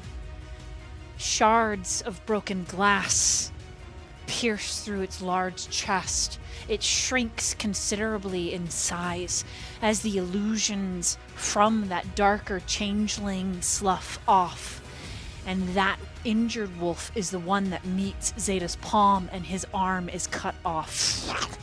But he shoves Jihoon and Quinn behind him, shifting down into a glabro form. On a cry, he says, "Get the fuck out of here!" Only to turn around and tackle Jihoon and Quinn backwards. Daniel, you hit Zeta like a rock. But to your successes, she has 15. And so she lifts you into a massive paw, screaming and growling. And then there is Sigma's wolf that meets her, and the two of them begin to duke it out.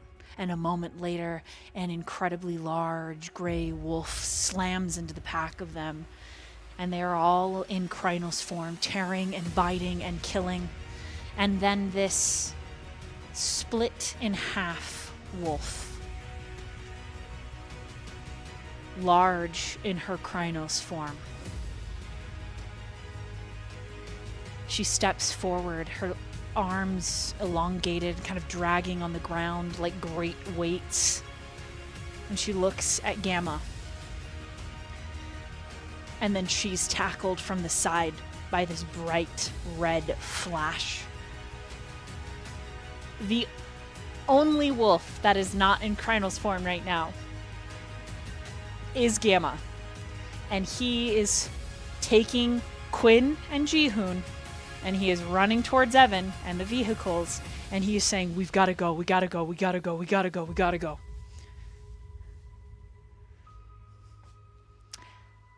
Daniel, you are being held by your woman like she is the giant monster monkey. I can't think of his name. Giant monster. King Kong. King Kong. King Kong. Yes. So you're in her Beautiful. fist like she's King Kong, and she actually is going to leave with you. She's leaving. She's taking you, and she's leaving. So you're now kidnapped. So you don't really have a choice in what you get to do. So you're gone. Bye. Okay. Bye, Daniel. Wait a minute. She's taking you into the woods, and you'll get a turn in a second, but she runs.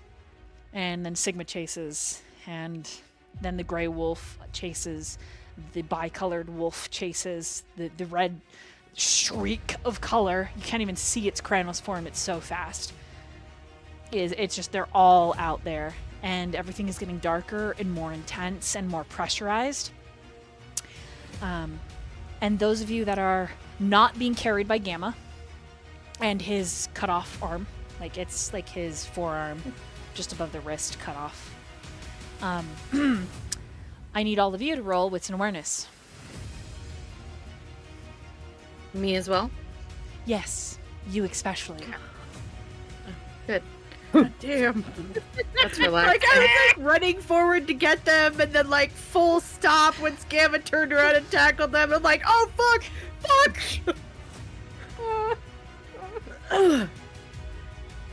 Ha! Is a 4. There's an 8. Damn. Nice. I crit on that one. Okay, just say it all out loud. I'm pacing.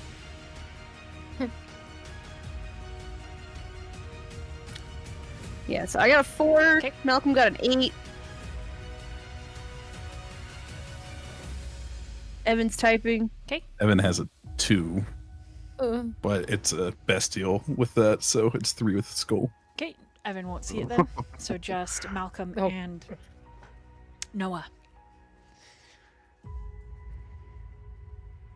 Standing in the center of where the violence just was is Omega. But it is not Omega. As he's looking at you, Malcolm, all around his pale face, hundreds of eyes, bright green and glowing, have opened. Shadowy, like tendrils, reach up from the ground beneath him. And you hear, echoed in your mind, Malcolm, I will be your sword.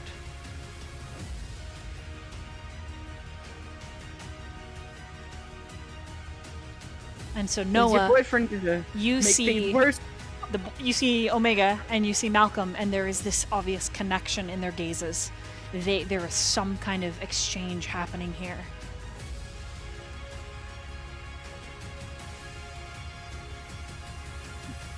Malcolm, we gotta go. I think he was running, but when he saw Malcolm stop to look at Omega, he'll look at Omega, see that Omega's a little bit scarier than usual. Turn to Malcolm and be like, we need to go. I don't know what you guys are doing, but we need to leave. Get in the car, Noah.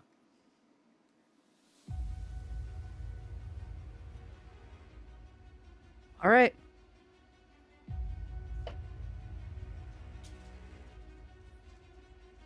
And I'll go help Gamma with the others.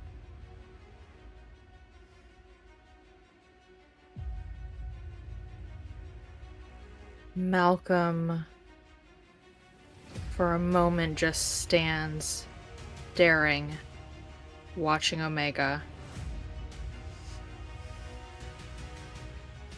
And I think listening until the others are far enough away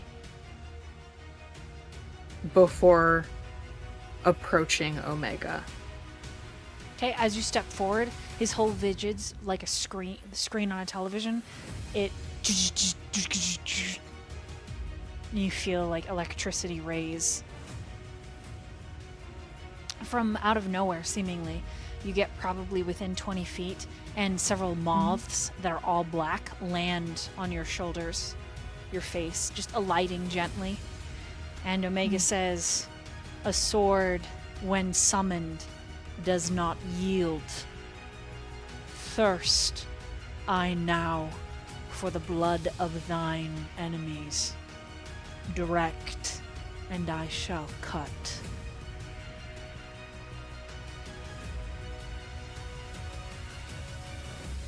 There's a moment where Malcolm thinks about it, about all the people that he could direct this sword to, enemies and people who have hurt him. And it is a heady power, and it is the power that he has wanted for decades, far beyond and before he was ever a Kindred and a Ventru and a Bucciolati. Behind you, distantly, you hear Gamma screaming. You're not sure what he's saying because you aren't tuned in to his words. But he is screaming at you. There is no enemy. And he shakes his head at Omega. I don't need a sword. Not right now. The entity tilts its head, as if it doesn't understand. I was scared, and so I called you, but there is no enemy.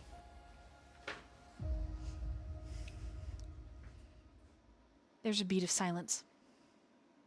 and then raw tension. And the entity says, "Very well. Then I shall extract my price regardless."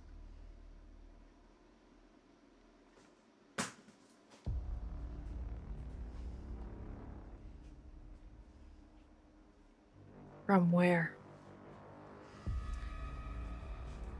Everyone else. Gamma drops Jihoon and Quinn by Evan's feet. His arm is still bleeding. He unbuckles his belt, and using his teeth and his free hands, he tourniquets himself and speaks at you through clenching the belt. "You need to get out of here. Take the fucking car and don't come back." What about you? Are you gonna be...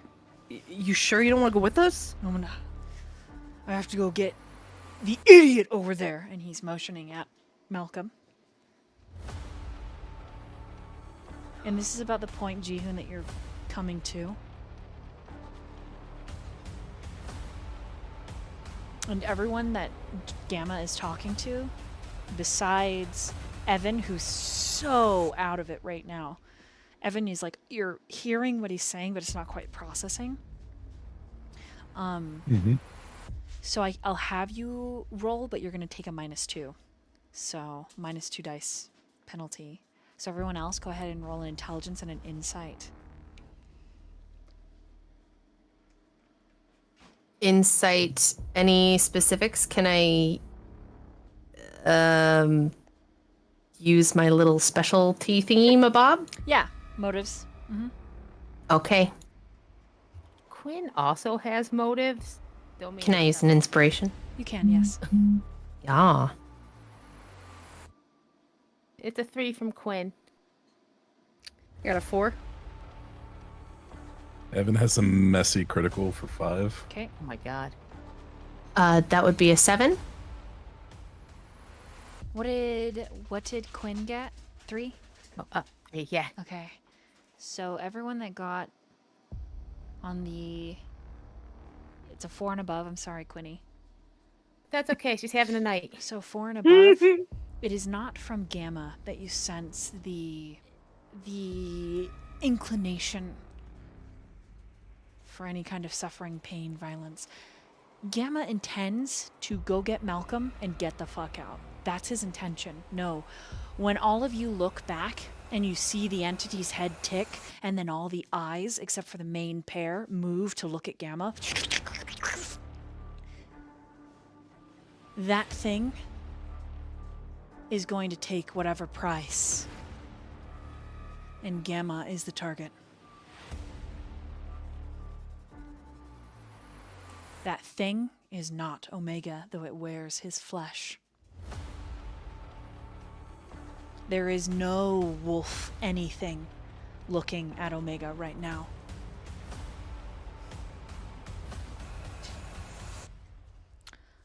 So those of you that got a 4 and above may react as Gamma is going to turn and shoot after, like running, his feet punching into the earth after Malcolm. And that entity is going to blink across the distance. We're going to start with Noah. Why we gotta start with me? Okay, we're Goddamn. going to start with Jihoon. Okay.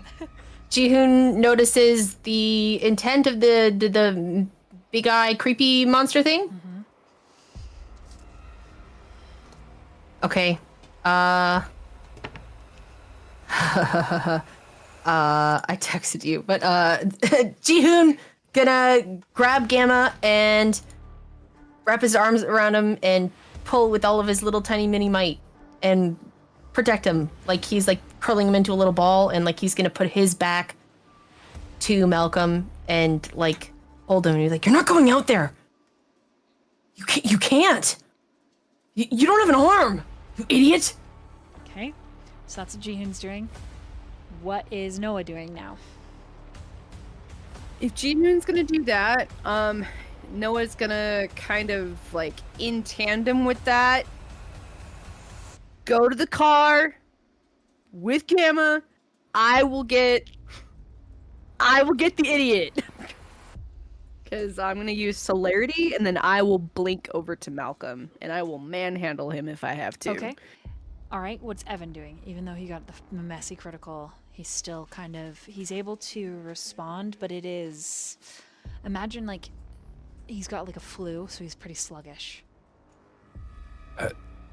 I'm just getting the car. He just kind of turns and heads towards towards his car. He's not getting involved in that fight. Okay.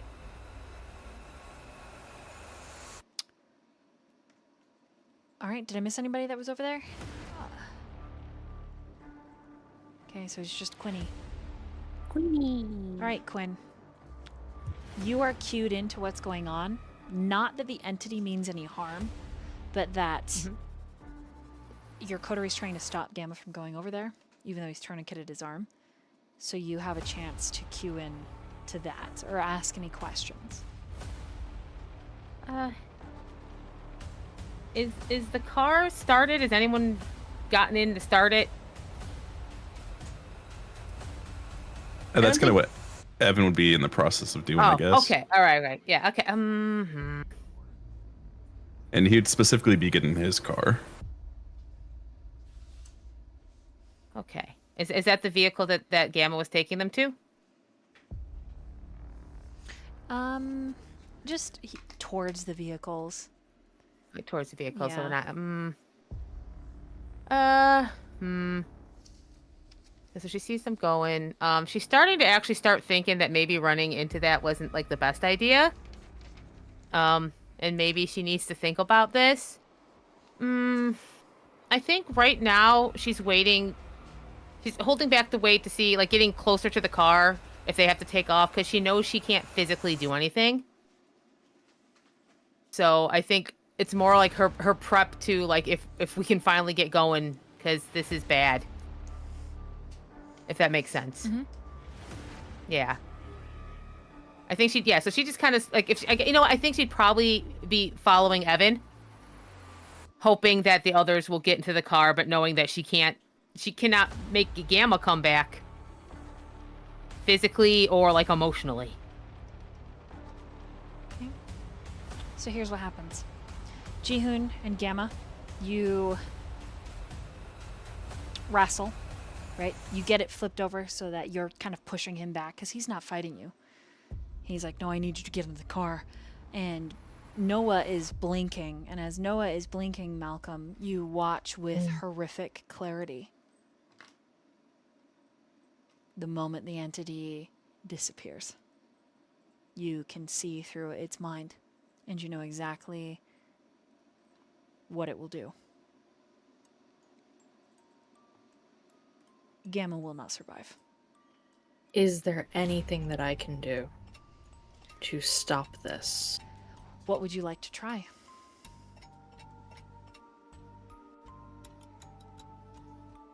I asked what the price was and it didn't answer me, but I know now.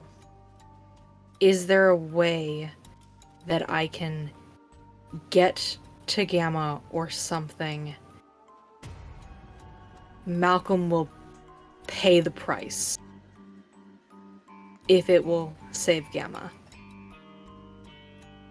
Do you have celerity? He did this. I don't. Okay. So here's what happens then. You watch as the entity rises up behind Jihoon, and there's something that flashes silver up through the air. Jihoon makes this horrible noise, and then Noah puts his hands on you. And Noah, you are pulling Malcolm around, and then all of a sudden, Noah, you are flying through the air. And Malcolm, when Noah lands, he is staked through the chest as the entity who just cut open Jihoon's back is now piercing the kindred that dare touch you. And it happens in the blink of an eye. Malcolm. All you are able to get off or out, or anyone for that matter, is a horrid scream. Yeah, the scream. And I think, not sure if it will work, but trying and pushing the pain and horror that this thing that promised to be his sword and protect him has hurt what is their family.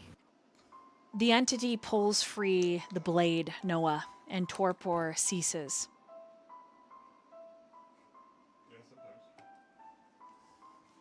Your blood coating the blade, it pulls it up and licks the length, and then the blade vanishes.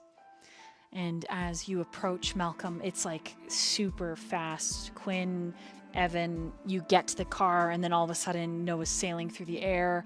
Ji-hoon is on his knees gasping. Gamma is panicking, and he's calling for Daniel, and the entity, its eyes kind of close, and he looks at you, Malcolm, as you get to him, and you see this sorrow and this pain, and you will pay the price, Malcolm. But it will not be your flesh that is marred.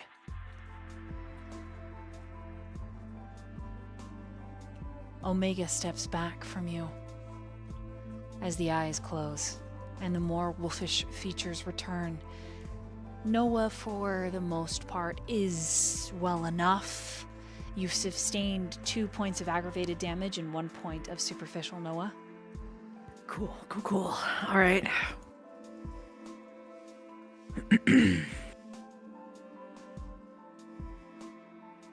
This Puts me in a rough state, but we're good.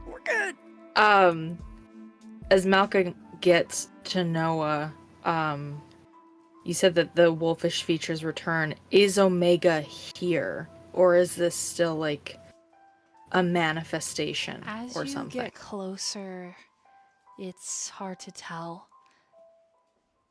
He looks devastated.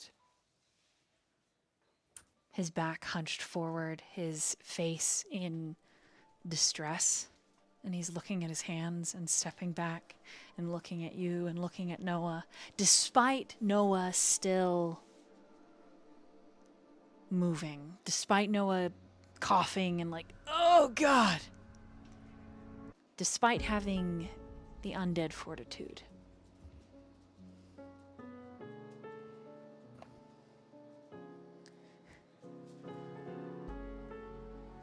As you get to him, all you hear Omega say is, "What have I done?"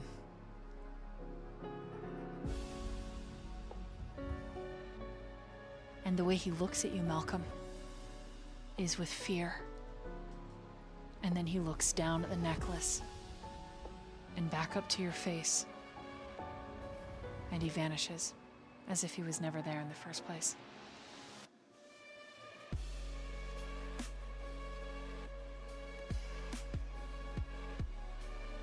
Malcolm kneels to Noah, kind of looking at how injured he is.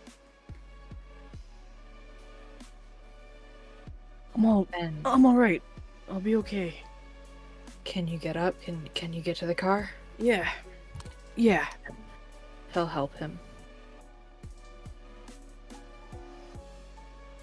Okay. Help him up and help him to the car. Meanwhile, That was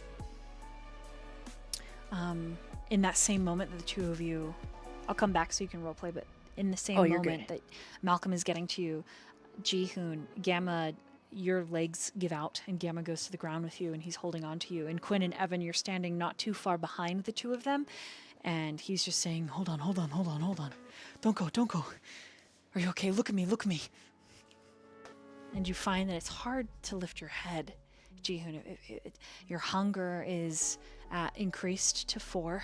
You feel desperate and on the verge of something. There's some kind of, maybe a panic attack, and you're very sleepy and maybe a little drunk feeling, and your stomach hurts and your teeth are tingling, your fangs are very sore and aching, and And Gamma's tears hit your flesh, and they are warm and wet. And he's holding you tight and rocking you back and forth.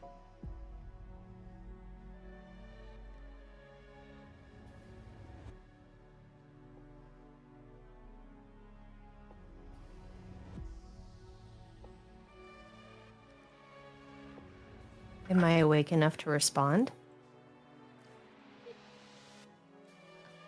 Dealer's choice. I had sent you a message earlier. I don't know if you could see it, of like what I wanted to say. I'm pacing. But if I say it. Oh, okay. Do what you gotta do. Okay, well I didn't know if I was allowed to say anything, if I'm dead or not, if I'm dying. Yeah. Okay, I guess like Ji-hoon and kind of his gasping breaths, the unnecessary breaths, and he's kind of sleepy. He's like, I protected you, right? You're still here? I'm fine. Hold on, just I protected you. I'm fine. What are you? It's okay. Daniel! As long as you're okay, I did a good job, right? You did good. Somebody help! I don't know what to do. I'm just gonna take a nap, okay? Keep your eyes open. And he turns and he looks at you, Quinn. Help me. I don't know what do I do? We have, we should... Is he gone? Is he gonna come back? He just looks back down at Ji-hoon and is like hitting His eyes are face. closed. I don't know. I don't know what to do either. I think he needs blood. I think. Yeah? Like, I was supposed to fix my eye. I never got around to it. So, but maybe that would help, Ji-hoon. Okay. And he brings Yeah. Ji-hoon's face up to the torn area in his chest. And he forces your mouth onto the broken bone there. And it causes him to grit and cry out. Roll a resolve and composure, Ji-hoon.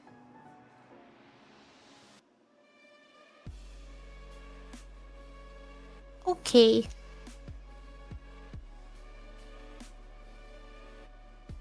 Do I have to replace all my dice with hunger die? If that's all it is, then yes. Oh no! Okay. Okay. God damn it.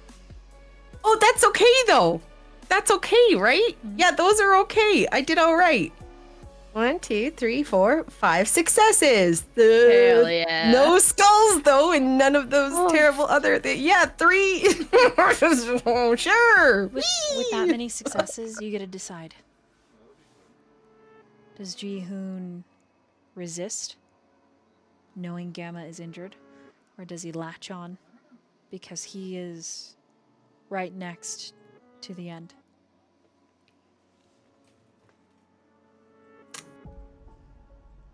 I'm sorry. Can you repeat that, please? Does he resist, knowing Gamma is injured? Or does he latch on, knowing he is close to his end?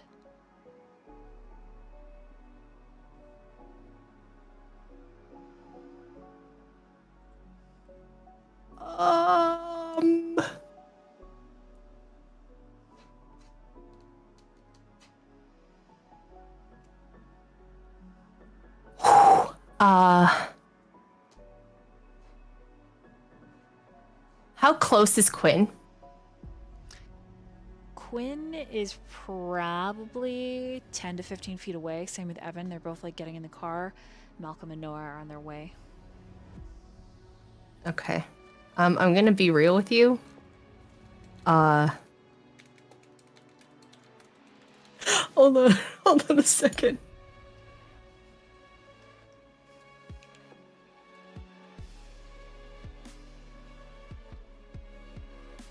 Knowing that Gemma's injured and knowing that he had already put himself in harm's way, expecting, no, he's not going to. Okay, so you resist. Mm-hmm. Gamma lets out a wretched sound, and it just says, "Quinn, Evan, he's not taking. Please help." Would Quinn be able to surmise why Jihoon would not be doing that? Like, could she figure that out? That is a player's choice. Okay. I think Quinn taking that extra second and realizing how injured Gamma is, I think she would head over and be like, okay, he doesn't want to hurt you anymore. I think we need to get out of here. Go to the car. We'll get him some other blood, okay? He won't take it from you. Can he have it from you, please? Could you repeat that? Can he take yours? Okay, okay, all right, okay. I don't have, okay. And she'll get closer. Jihoon,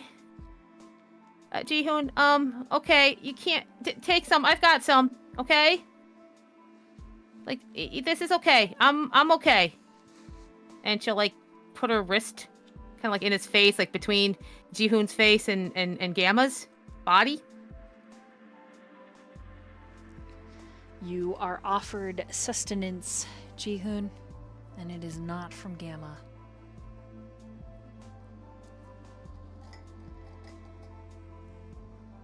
The question is, do you take it? Because you aren't sure whose it belongs to.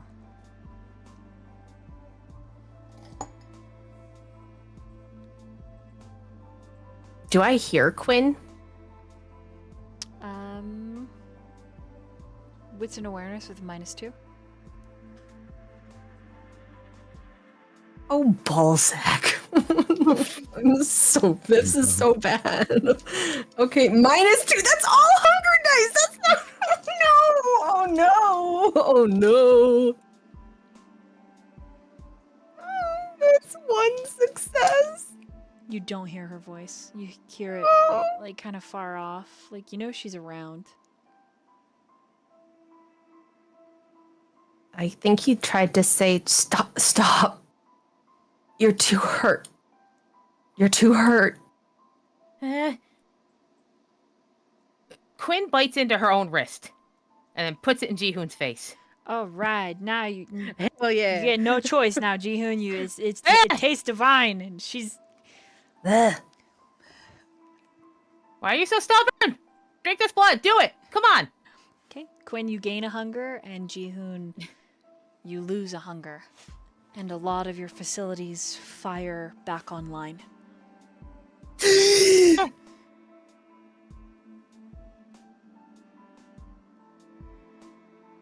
Jihoon, come on.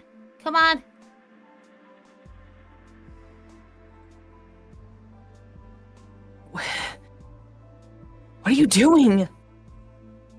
What are you doing? I'm saving you and Sammy Gamma, okay?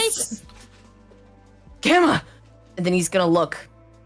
And does he see him? Yeah, he's right there holding you. Are you okay?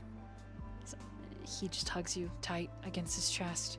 Winces because his collarbone's broken and some of his ribs, but you feel his one hand in your hair, and then he is kissing you. And it is a hell of a kiss. And while he's reacquainting,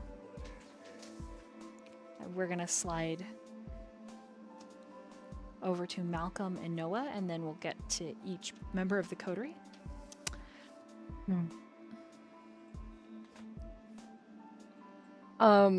Yeah, I know as we're getting up and going, Noah would have been like, I obviously have no fucking clue what was going on there. But that was obviously not like Omega, right? I'm correct in that assumption? I think so. Okay, well, so I don't blame big soft guy, but I'm glad that worked. I came after you,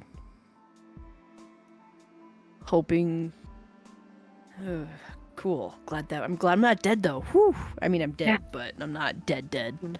Not deader. Deadest. Right. Let's go. Yeah. You alright? I mean, you're probably not alright. That's a stupid question. That was a fucking stupid question, Noah. You're not alright. That's obvious. But physically, are you alright? I don't think whatever that was is capable of hurting me in any way that matters. So, Is not capable of hurting you physically, but I think emotionally you just got your ass handed to you. At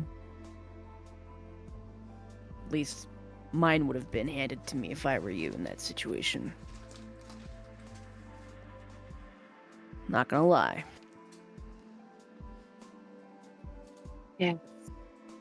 let's we need to make sure that the others get out of here. We need to Yeah, let's go. And so everything that's happened up to this point is the two of you are getting up and turning. It's when Quinn has fed Jihoon. And so by the time you get back over there, the scene will be able to shift. But before that, Evan, what are you doing? He'd be making sure like the car's open and locked, open the doors on that side, and then get in and start it. Okay. So by the time you have, like, things situated, right? I don't know if he would have laid anything down so that no blood would get in his car. I don't know. Is that something he would do? He probably would in the back seat. At least try to keep it from Okay. soaking in too much. Okay, so by the time you're done, like, pulling things out of the trunk, setting everything up and turning around, Malcolm and Noah have arrived. Because once Quinn went over there, you got up, you started prepping to go. All of you put yourselves together. And you're all standing there minus one coterie member, which we'll cut to after you four get a role play for a second. I mean, 5u5. Yeah, as we kind of all regather, I'm just gonna head count and be like, okay, well, we know that Godzilla took Daniel. We're not all gonna fit in the car comfortably. I'm gonna take my motorcycle and follow. Noah looks like shit, by the way. There's a big old hole all the way through his chest. Truth. He looks fully like Malcolm shit. looks at him like, is that really smart? Well,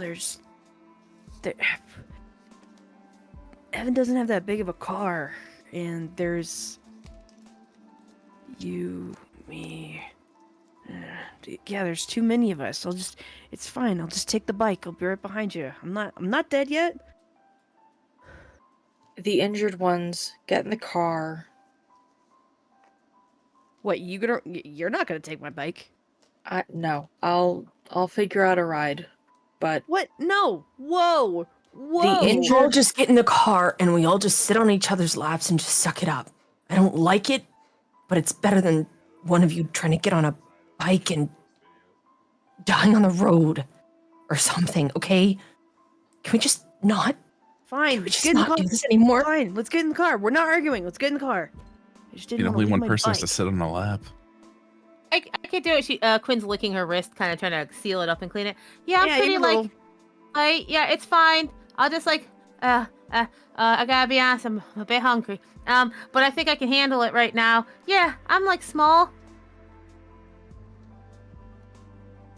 Quinn will I'm just getting in. sit across all of us in the back. Yeah. The one living person, he starts to faint because he's lost so much blood. And, Yep. No.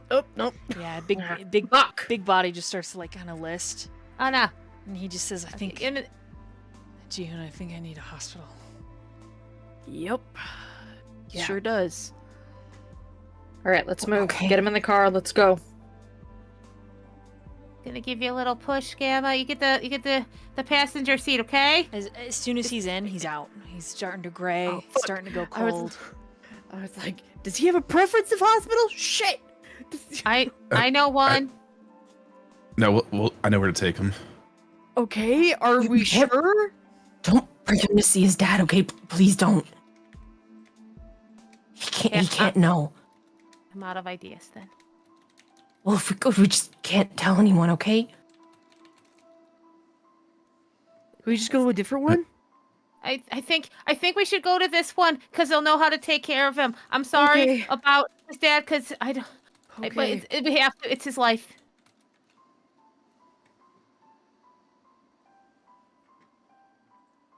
It's Magnus or Octavian, Ji-hoon. We don't have good options to save him. I hope we're making this decision while we're driving. Just hanging Aw, around. man. Yeah. Damn, Yeah, we should but- get some snacks. Evan would be shaking his head while you guys are arguing and just drive off. Okay. Evan, take us to the hospital. Which one do you want to go to? He pulls open his phone. Ji-hoon pulls open his phone. And he... Oh. He dials the number. Okay. Oh, Okay. Music cuts off. I'm good. What? would Evan still have Yeah, Delta's ID from earlier? probably, yeah. You had to, like, move around. She just complains enough that she gets in anywhere. And she's like, who do you think I am? So, yeah. And so you're headed exactly where I think you are, yes? That's where Evan would want to go, but I'm not sure where the other ones would want to go to. Where do you want to go, Evan? He would just show Delta's ID for the hospital that he was at with Kappa in them. That's the same hospital that Beta was in? Mm-hmm. Okay, I think we all knew that that was the hospital we were all planning to go to anyway. I think that's... Yeah. Yeah, okay, let's just... Yeah, Okay, so you That's call? where his dad is. I still call. Yeah. Okay. As the phone is answered, you hear a posh voice that says, "It's quite rude in the middle of a meeting to answer your cell phone, Mr. Bain." And then a door opens and is closed, probably in someone's face. And a deep baritone, husky voice says, "Ji-hoon."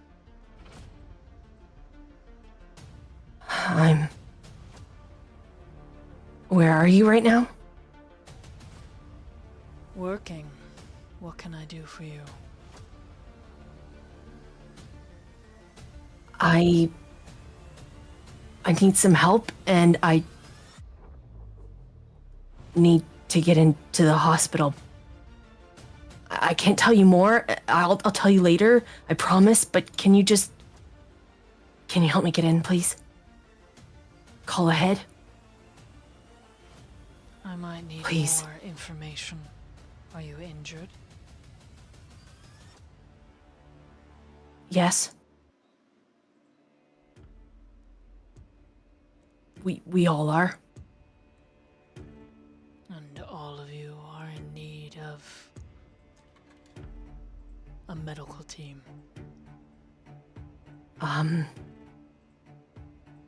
Yes, but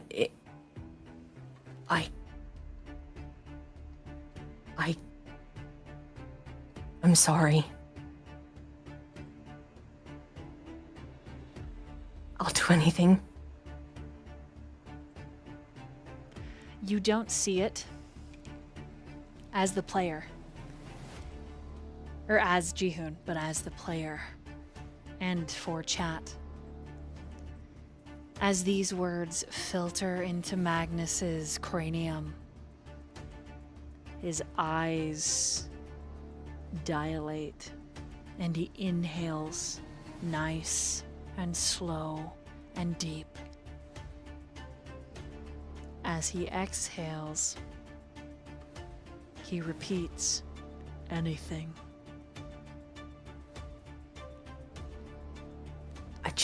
we need you to. We need to get in. And you are giving this boon, this favor.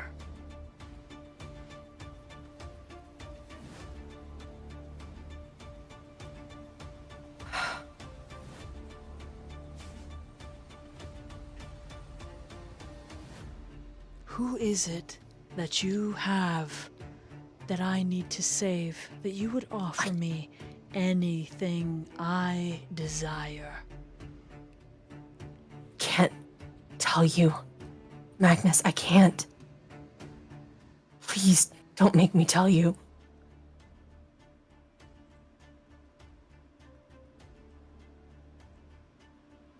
So anything.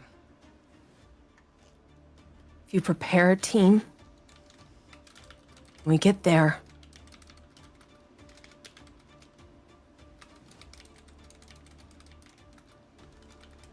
I'll do what you ask. He considers.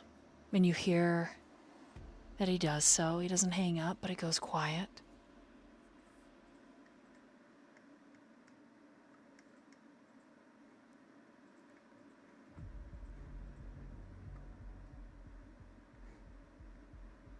After a suspension of time, he says,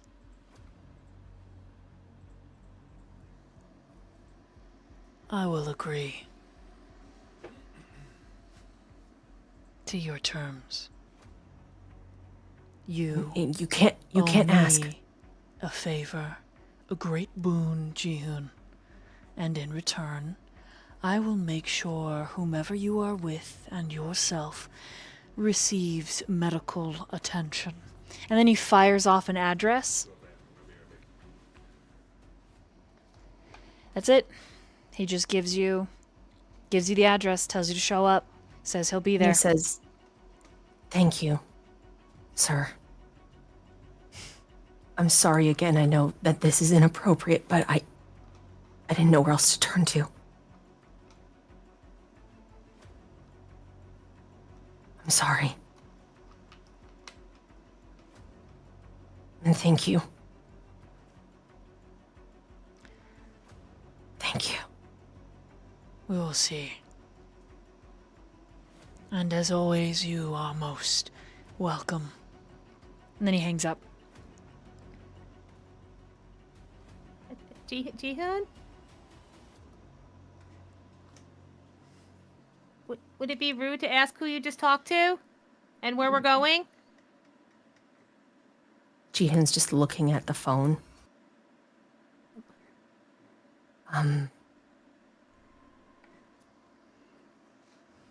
Here's the address. And he gives the address. And when we get there, we can all get help. Who did you And talk to? it doesn't matter. I think it does. You just promised them a favor. Well, it's either I promise them a favor or he dies. Okay, that's fair, but we're a group. We're Are we though? I have fought tooth and nail to keep us together as a group tonight. Are you kidding me right now, Ji-hoon? Just know that you're safe. I'm Yeah, making but you sure all of probably you are aren't. safe. I'm But you fine. probably aren't. I'm fine. Yeah, right now. Okay. I just don't want shit to happen to you. That... I understand. It's a rock and a hard place. There's either we all die or Gamma dies and we stir up more trouble, and this is the only way. I promise this is the only way for now. No, I get it. I get it. I'm just worried about you. We can You're- worry about you're- me later. I promise everything's okay. We just need to go. Who did can you you trust talk me? to? We're going. I mean, we're on the way. Can you just trust me? Yeah, I trust you. You told me not to worry, but I've worried about you since the moment I found out you've been in this for 2 weeks.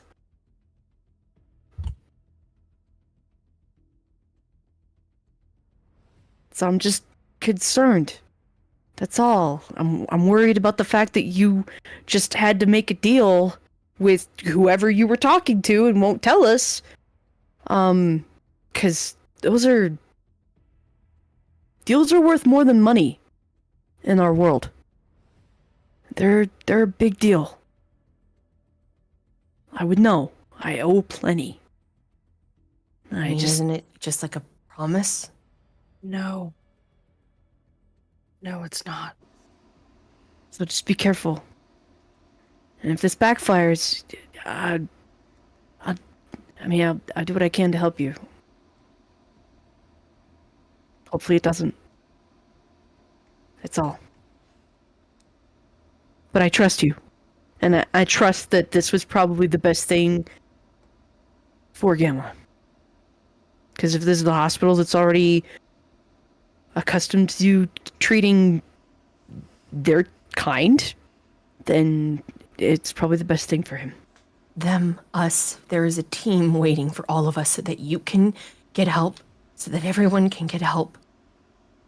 I mean, As sorry, go ahead. you can keep saying, just saying, as you approach, there is Or would Evan recognize the Same one. address that they were given? same address, just yours is a different entrance. So the one from Jihoon you can only assume is some kind of VIP entrance. And as you're approaching it at this point, there are flashing He would slow down lights. and stop Okay. before he gets there. Okay. So And then just lock eyes with Jihoon in the mirror. Who did you talk to? Why does it matter? Just hurry up and let us go in so we don't die. So that he doesn't die. Please. Why can't you just answer the fucking question? Why do you need to know? Can we just go inside, please? I'll explain everything once he's gotten Explain out, it please. now. You're just gonna let him die in here? Gamma has already lost You're gonna let him- consciousness. You're gonna let him die by not answering a question? So now this is on me? This is on me because It's you a won't drive? I will name. get out of this car and carry him if I have to. Then do You will it. help me carry him. Just let me. The Just locks let us click. get out of here. Evan unlocks Simple the car. name. If you don't want to give it, This is dumb, guys. Look, if he's gonna give it to us later, it's fine. It's not worth Gamma possibly dying because he doesn't want to give us a name. If we have to get out and carry the fucker, then we will. This is dumb. Everyone is being stupid about this. what's fucking dumb is holding secrets from people. Yeah, but you know what? We live in a world of secrets, Evan. And we're doing our best, okay? We've known each other for like 3 days. This guy doesn't need to die because we all can't trust each other yet. He just made a deal with someone and we don't know who it is. Yeah, he Who made made the the deal. deal? He made the deal for him. I called Magnus. Okay. Okay, Just happy said now? he didn't want him You got a name. involved. Please, just Go, If you would- please. please just bring us. Please. You like hear Evan kind of growl a little bit as he clenches his teeth. And he just pulls off. You guys can do whatever the fuck you want when we get there. And that's all he says.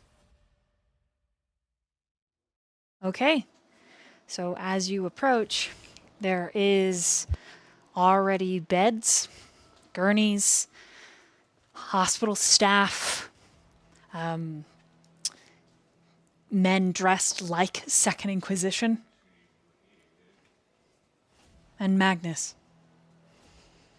And not far behind Magnus is Demetria and Octavian. And so as you pull up in the That's car awkward. and get out, and all of you see Magnus catch sight of Gamma, the look. Gamma would be dead before he entered the hospital, had not something of great decree been offered, and you see it. The malevolence. And then you, Kindred,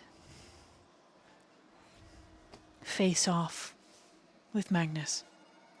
Octavian does try to move forward.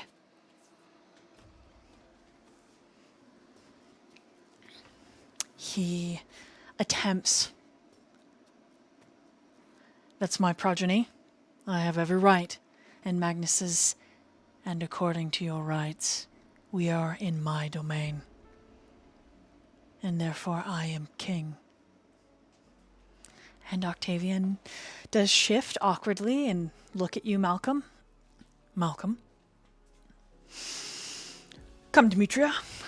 I suppose we shall hasten to the seating room until our host is ready to conclude our meeting. And Octavia, Malcolm, gives you the slyest serpentine smile, and she mouths, "You fucked up. Boo-hoo, baby." Gamma is rushed off. None of you are allowed entry. And Magnus starts by saying, well. And we're going to, meanwhile, Daniel. For the next almost half an hour, Zeta carries you and fights sporadically with the other wolves. It is the sound of like thunderclaps overhead as they fight. And eventually the thunder gets more sporadic, more random, until all at once Zeta snaps back into her human form, and there's something. You drop to the ground, and she curls up on her side, and everything about her aches, and you can tell. Her joints, her flesh, her face, everything. And you're not in much better shape yourself. Right now, you're at 4 hunger, and on the cusp of freaking out. Or superficial damage.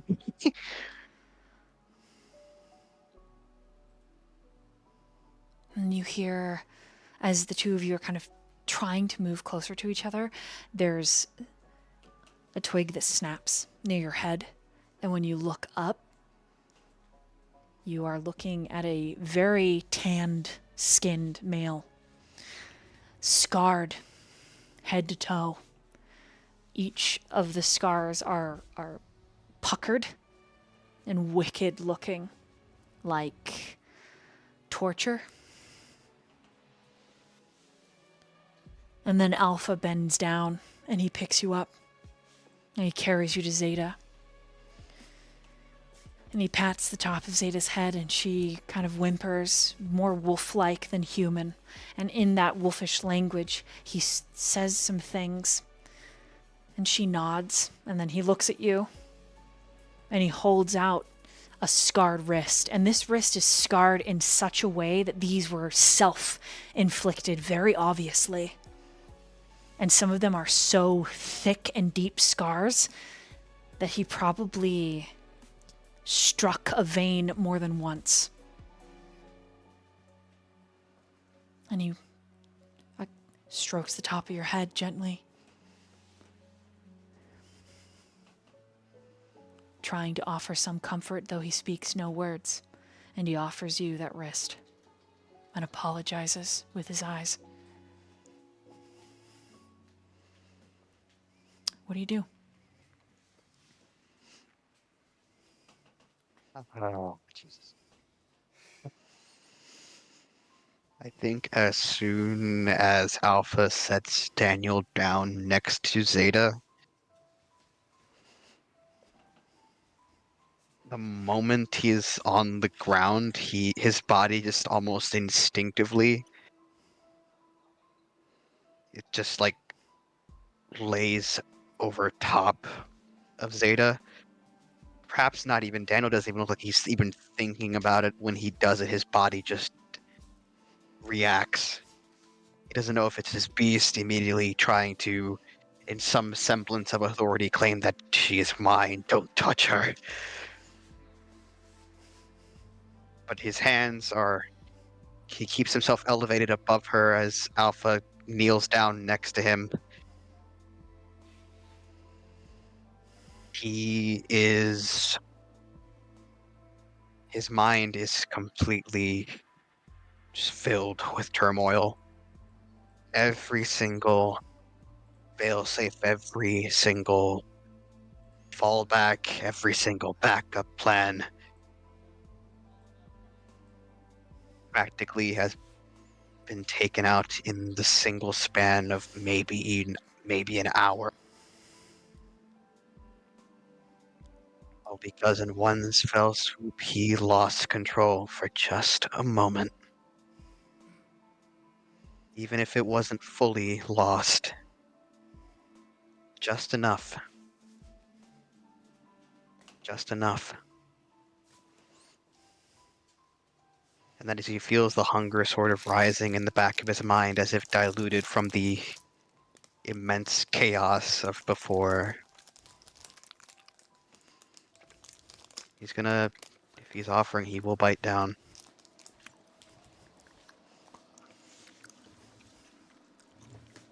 Okay. Go ahead and -2 hunger.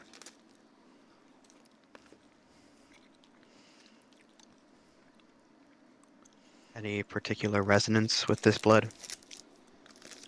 Sad. So melancholy. Mm-hmm. It's a very deep sad.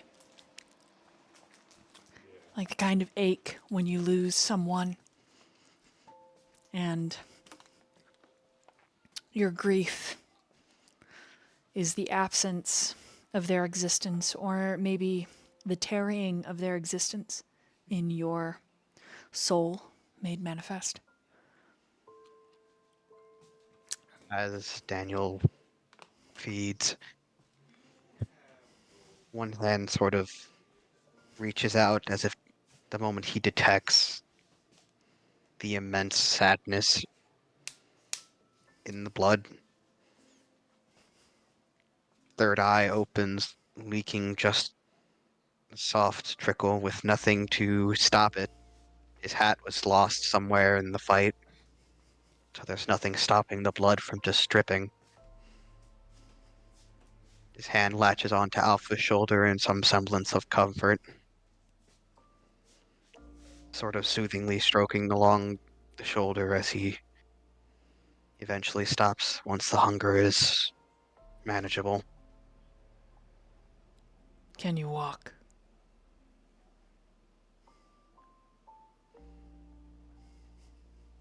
Says nothing, but he nods. Yeah, Alpha helps Zeta up, and then he's gonna lead the way to the next clearing.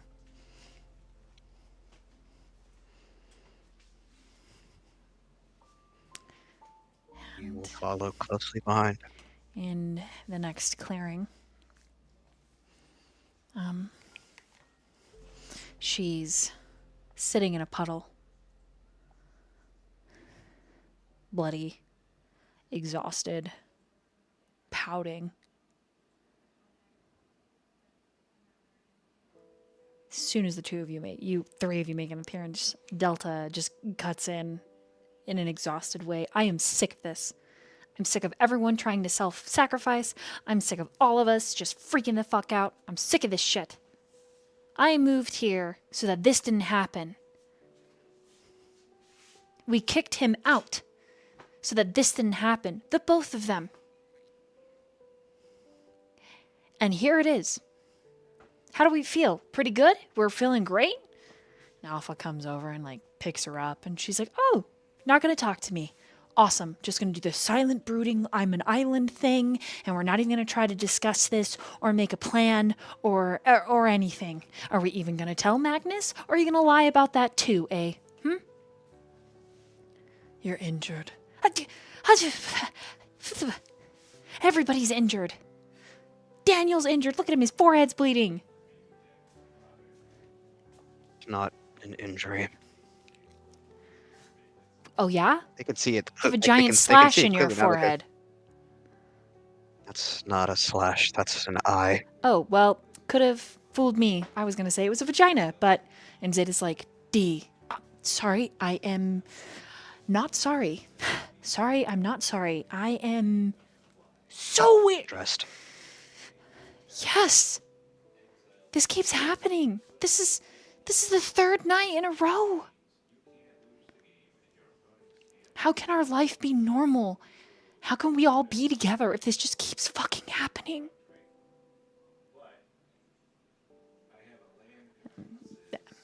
Alpha just puts her over his shoulder and starts walking. And she's just... Eventually the wind, drops out of her. And she angrily and quietly cries. And then you come sometime later to another clearing.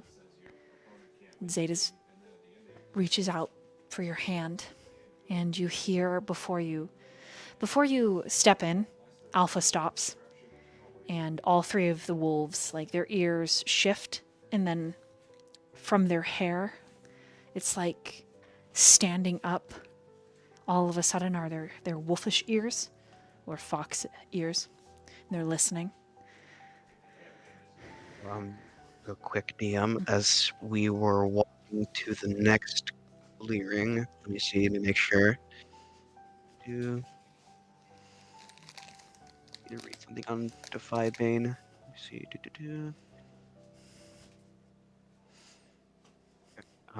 Would you consider this a new scene?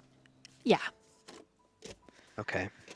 Because according to Defy Bane, the aggravated damage that I negated into superficial cannot be healed until the start of a new scene. So as we're walking to the next clearing, if this is a new scene, would you allow me to try to mend some Yeah. of this superficial damage? For sure, go ahead. Okay, let me roll a check. And A little more comfortable since we are only at 2. Please don't jinx myself. I'm gonna knock on wood actually. Haha. That is a success. Let me see how many. Okay, so I mend 2. How does mending work since I just fed from a Garu?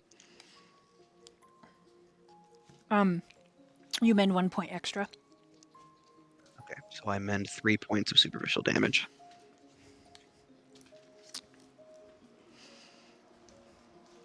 You do not hear what the wolves are listening to. And Dell says, maybe we should just not go in. And Zeta kind of whimpers. Where are we going? It is Sigma. He's very sad. Oh, and Daniel remembers that his house was Sigma's plan. It just went up in literal flames and destruction.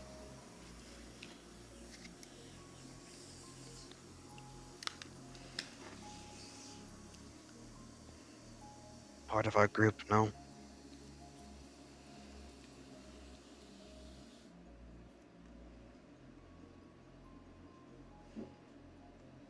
And if he screams at us or...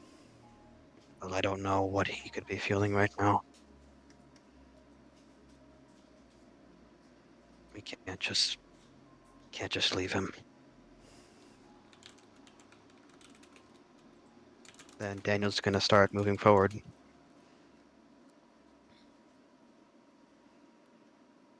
So you're gonna go into the clearing? Yep.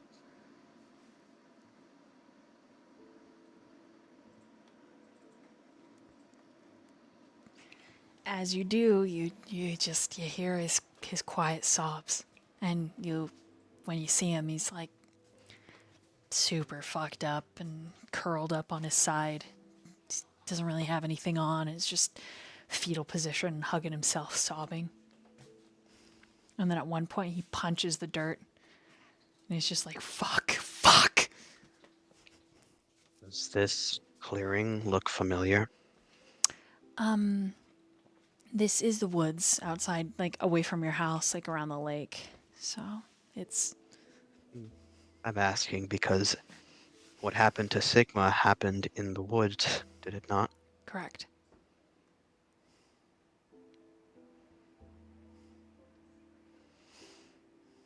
You don't think it's the same clearing, but it's very familiar. Deja vu is almost startling. Alpha puts Dell down. She hugs Zeta, and the two of them start walking towards Sigma, but if you start walking, they'll hang back. What do you do? Reno's gonna walk. He's not gonna make any attempt to hide or sneak or anything.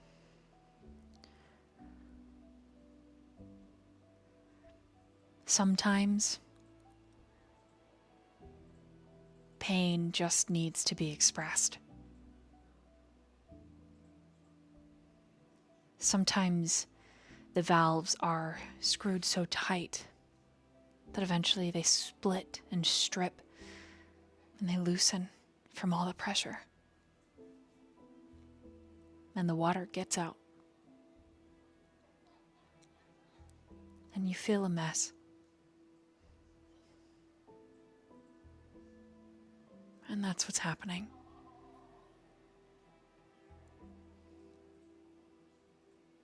The hopeless wail and gnashing and crying carries on for several more minutes, and you get the distinct feeling that you should just let him have this moment.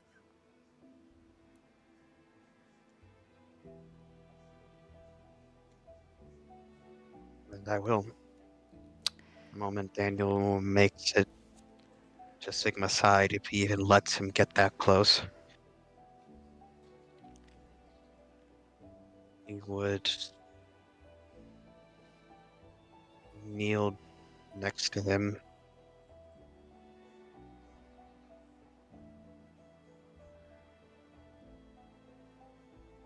He would try to put a hand on his shoulder, but he's unsure if Sigma would react He aggressively. doesn't turn towards you, but he does speak into his folded arms. You know what? Evan said I was a good dad. He said I was good.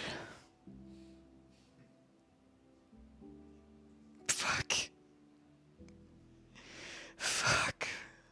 Still are. No, Danny, I'm sorry. I don't.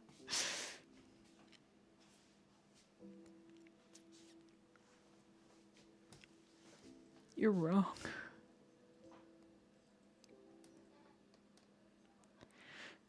I'm a fucking monster.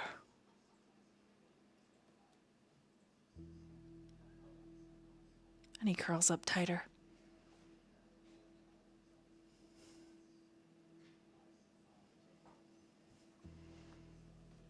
I'm a fucking monster.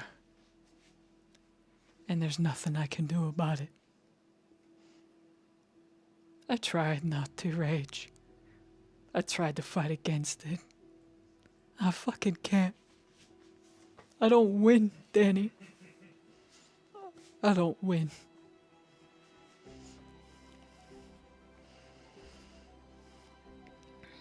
From the other side of the clearing, there's a twig that snaps. And it's very clear that her shoulder is dislocated. And a lot of her neck and chest have been ripped open. But Beta steps into the clearing.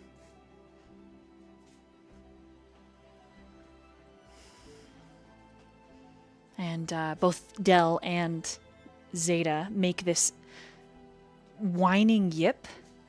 And then Del is like hobbling towards Beta, and Zeta is crying. And the three of them embrace. With the amount of sorrow around me, DM, would my compulsion activate? It's up to you.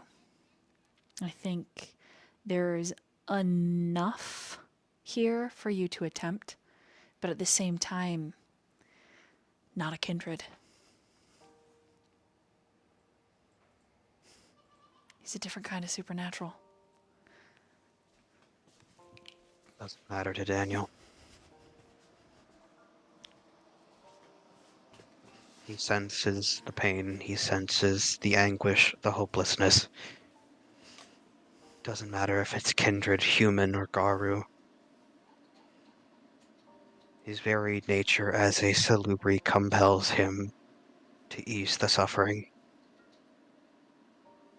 So I'm going to attempt.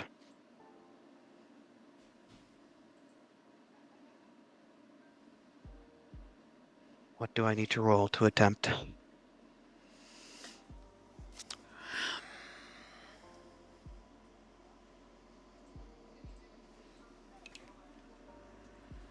And this is trying to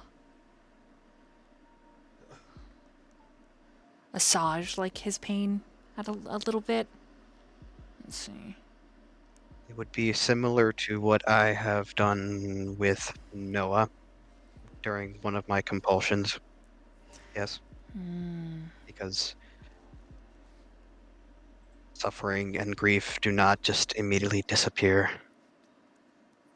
He's just trying to make the journey through that just a little bit easier. Go ahead and Sometimes that's roll. all you need. Go ahead and roll a charisma and insight for me. That is a total of 7 with 1 crit.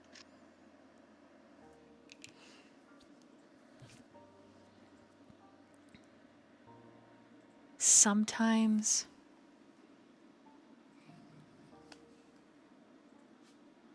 just being by someone is all you can do. And so you sit by him as a fresh round of grief pours from his soul. You put an arm on his shoulder and you wait out the storm. And when finally it's over and he is raw and dehydrated and tired and strung out, you and this part of the pack are led by Alpha out of the woods.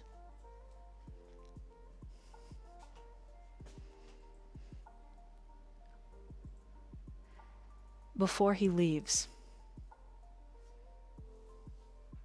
mind you, most of the wolves are in an intense state of undress. But before he leaves, So am I think. yes, because of the burning. Alpha turns to speak to you over his shoulder, kind of giving you his profile, and his back is cast in moonlight because the storm has separated, and he's going to tell you something, and it feels like time slows down as he's speaking. And you also can't help but see some of the flesh scarring on his back. There's areas where the flesh is blackened, like it's dead.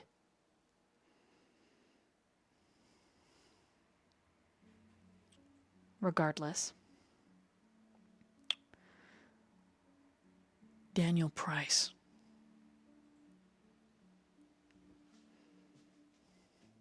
I know who you are.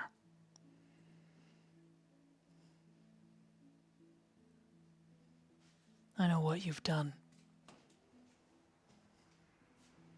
But nothing have I shared with my master and sire.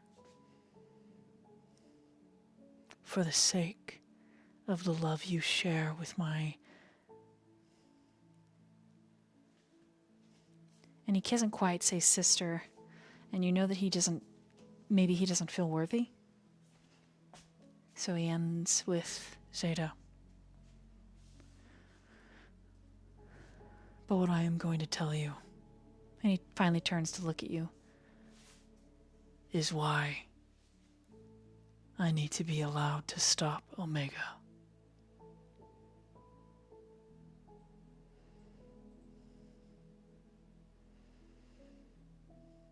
And as he begins to explain to you, Daniel, there is a horrific realization. Some monsters, even when kind, even when soft, even when they are trying their best, sometimes the best is not good enough.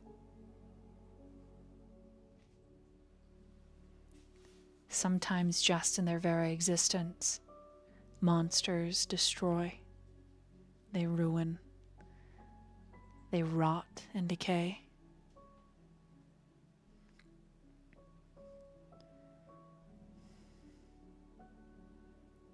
As Alpha finishes telling you what you think he might not have supposed to told you, Delta clears her throat. I'm not going to let him remember this. And Alpha says he should. They all should know. No, they shouldn't. Because if they know, then it ruins everything. And there's not even a shot for Kappa. So you would hinge everything for a little brother? Yes, I think I would.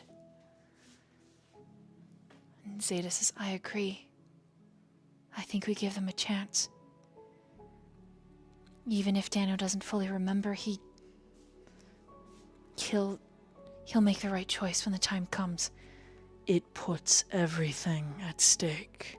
You realize that? And Beta lifts her chin. Everyone and everything, if it can be offered a second chance, ought to. You should understand that. Second chances. And Alpha exhales. And then he steps forward. Fine. I'll give you an inkling, Daniel. A choice and a chance. And he's going to reach out with a big palm. And he puts it on over your third eye. And Zeta steps up beside you, and so does Beta, and they hold you still.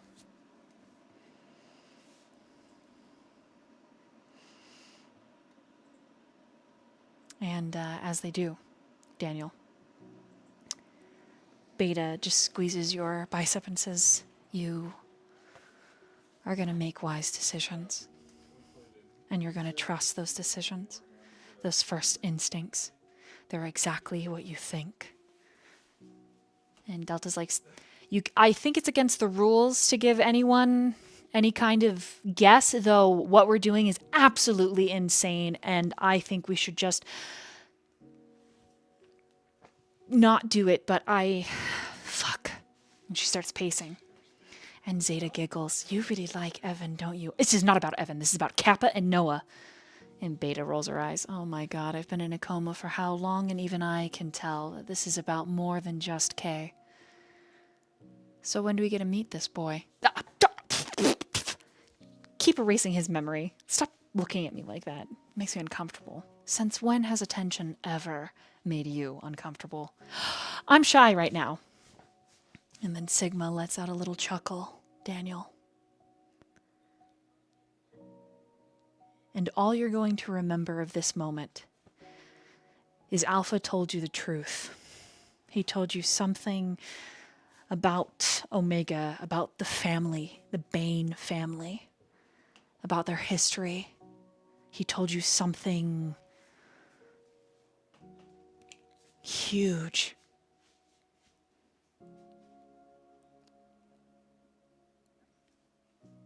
And then you just have to trust.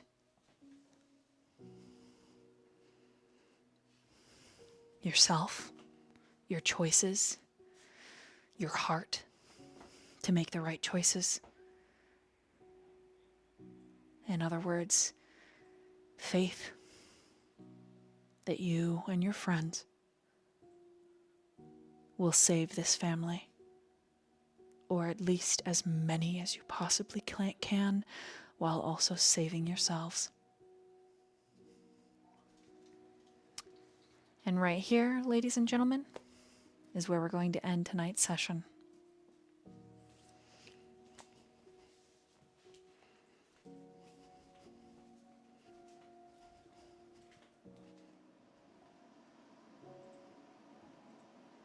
Thank you for joining us. Thank you, players. I hope you had a good time. It's great. I'm just still crying. Yeah, for sure. Thank you, Dolly. And everyone, this is why you have to stock up on your tissues before Bound by Night.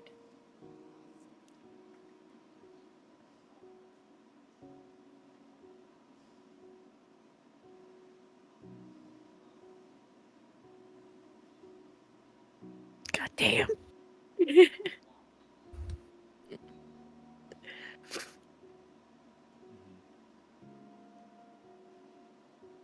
Incredible session, Dolly.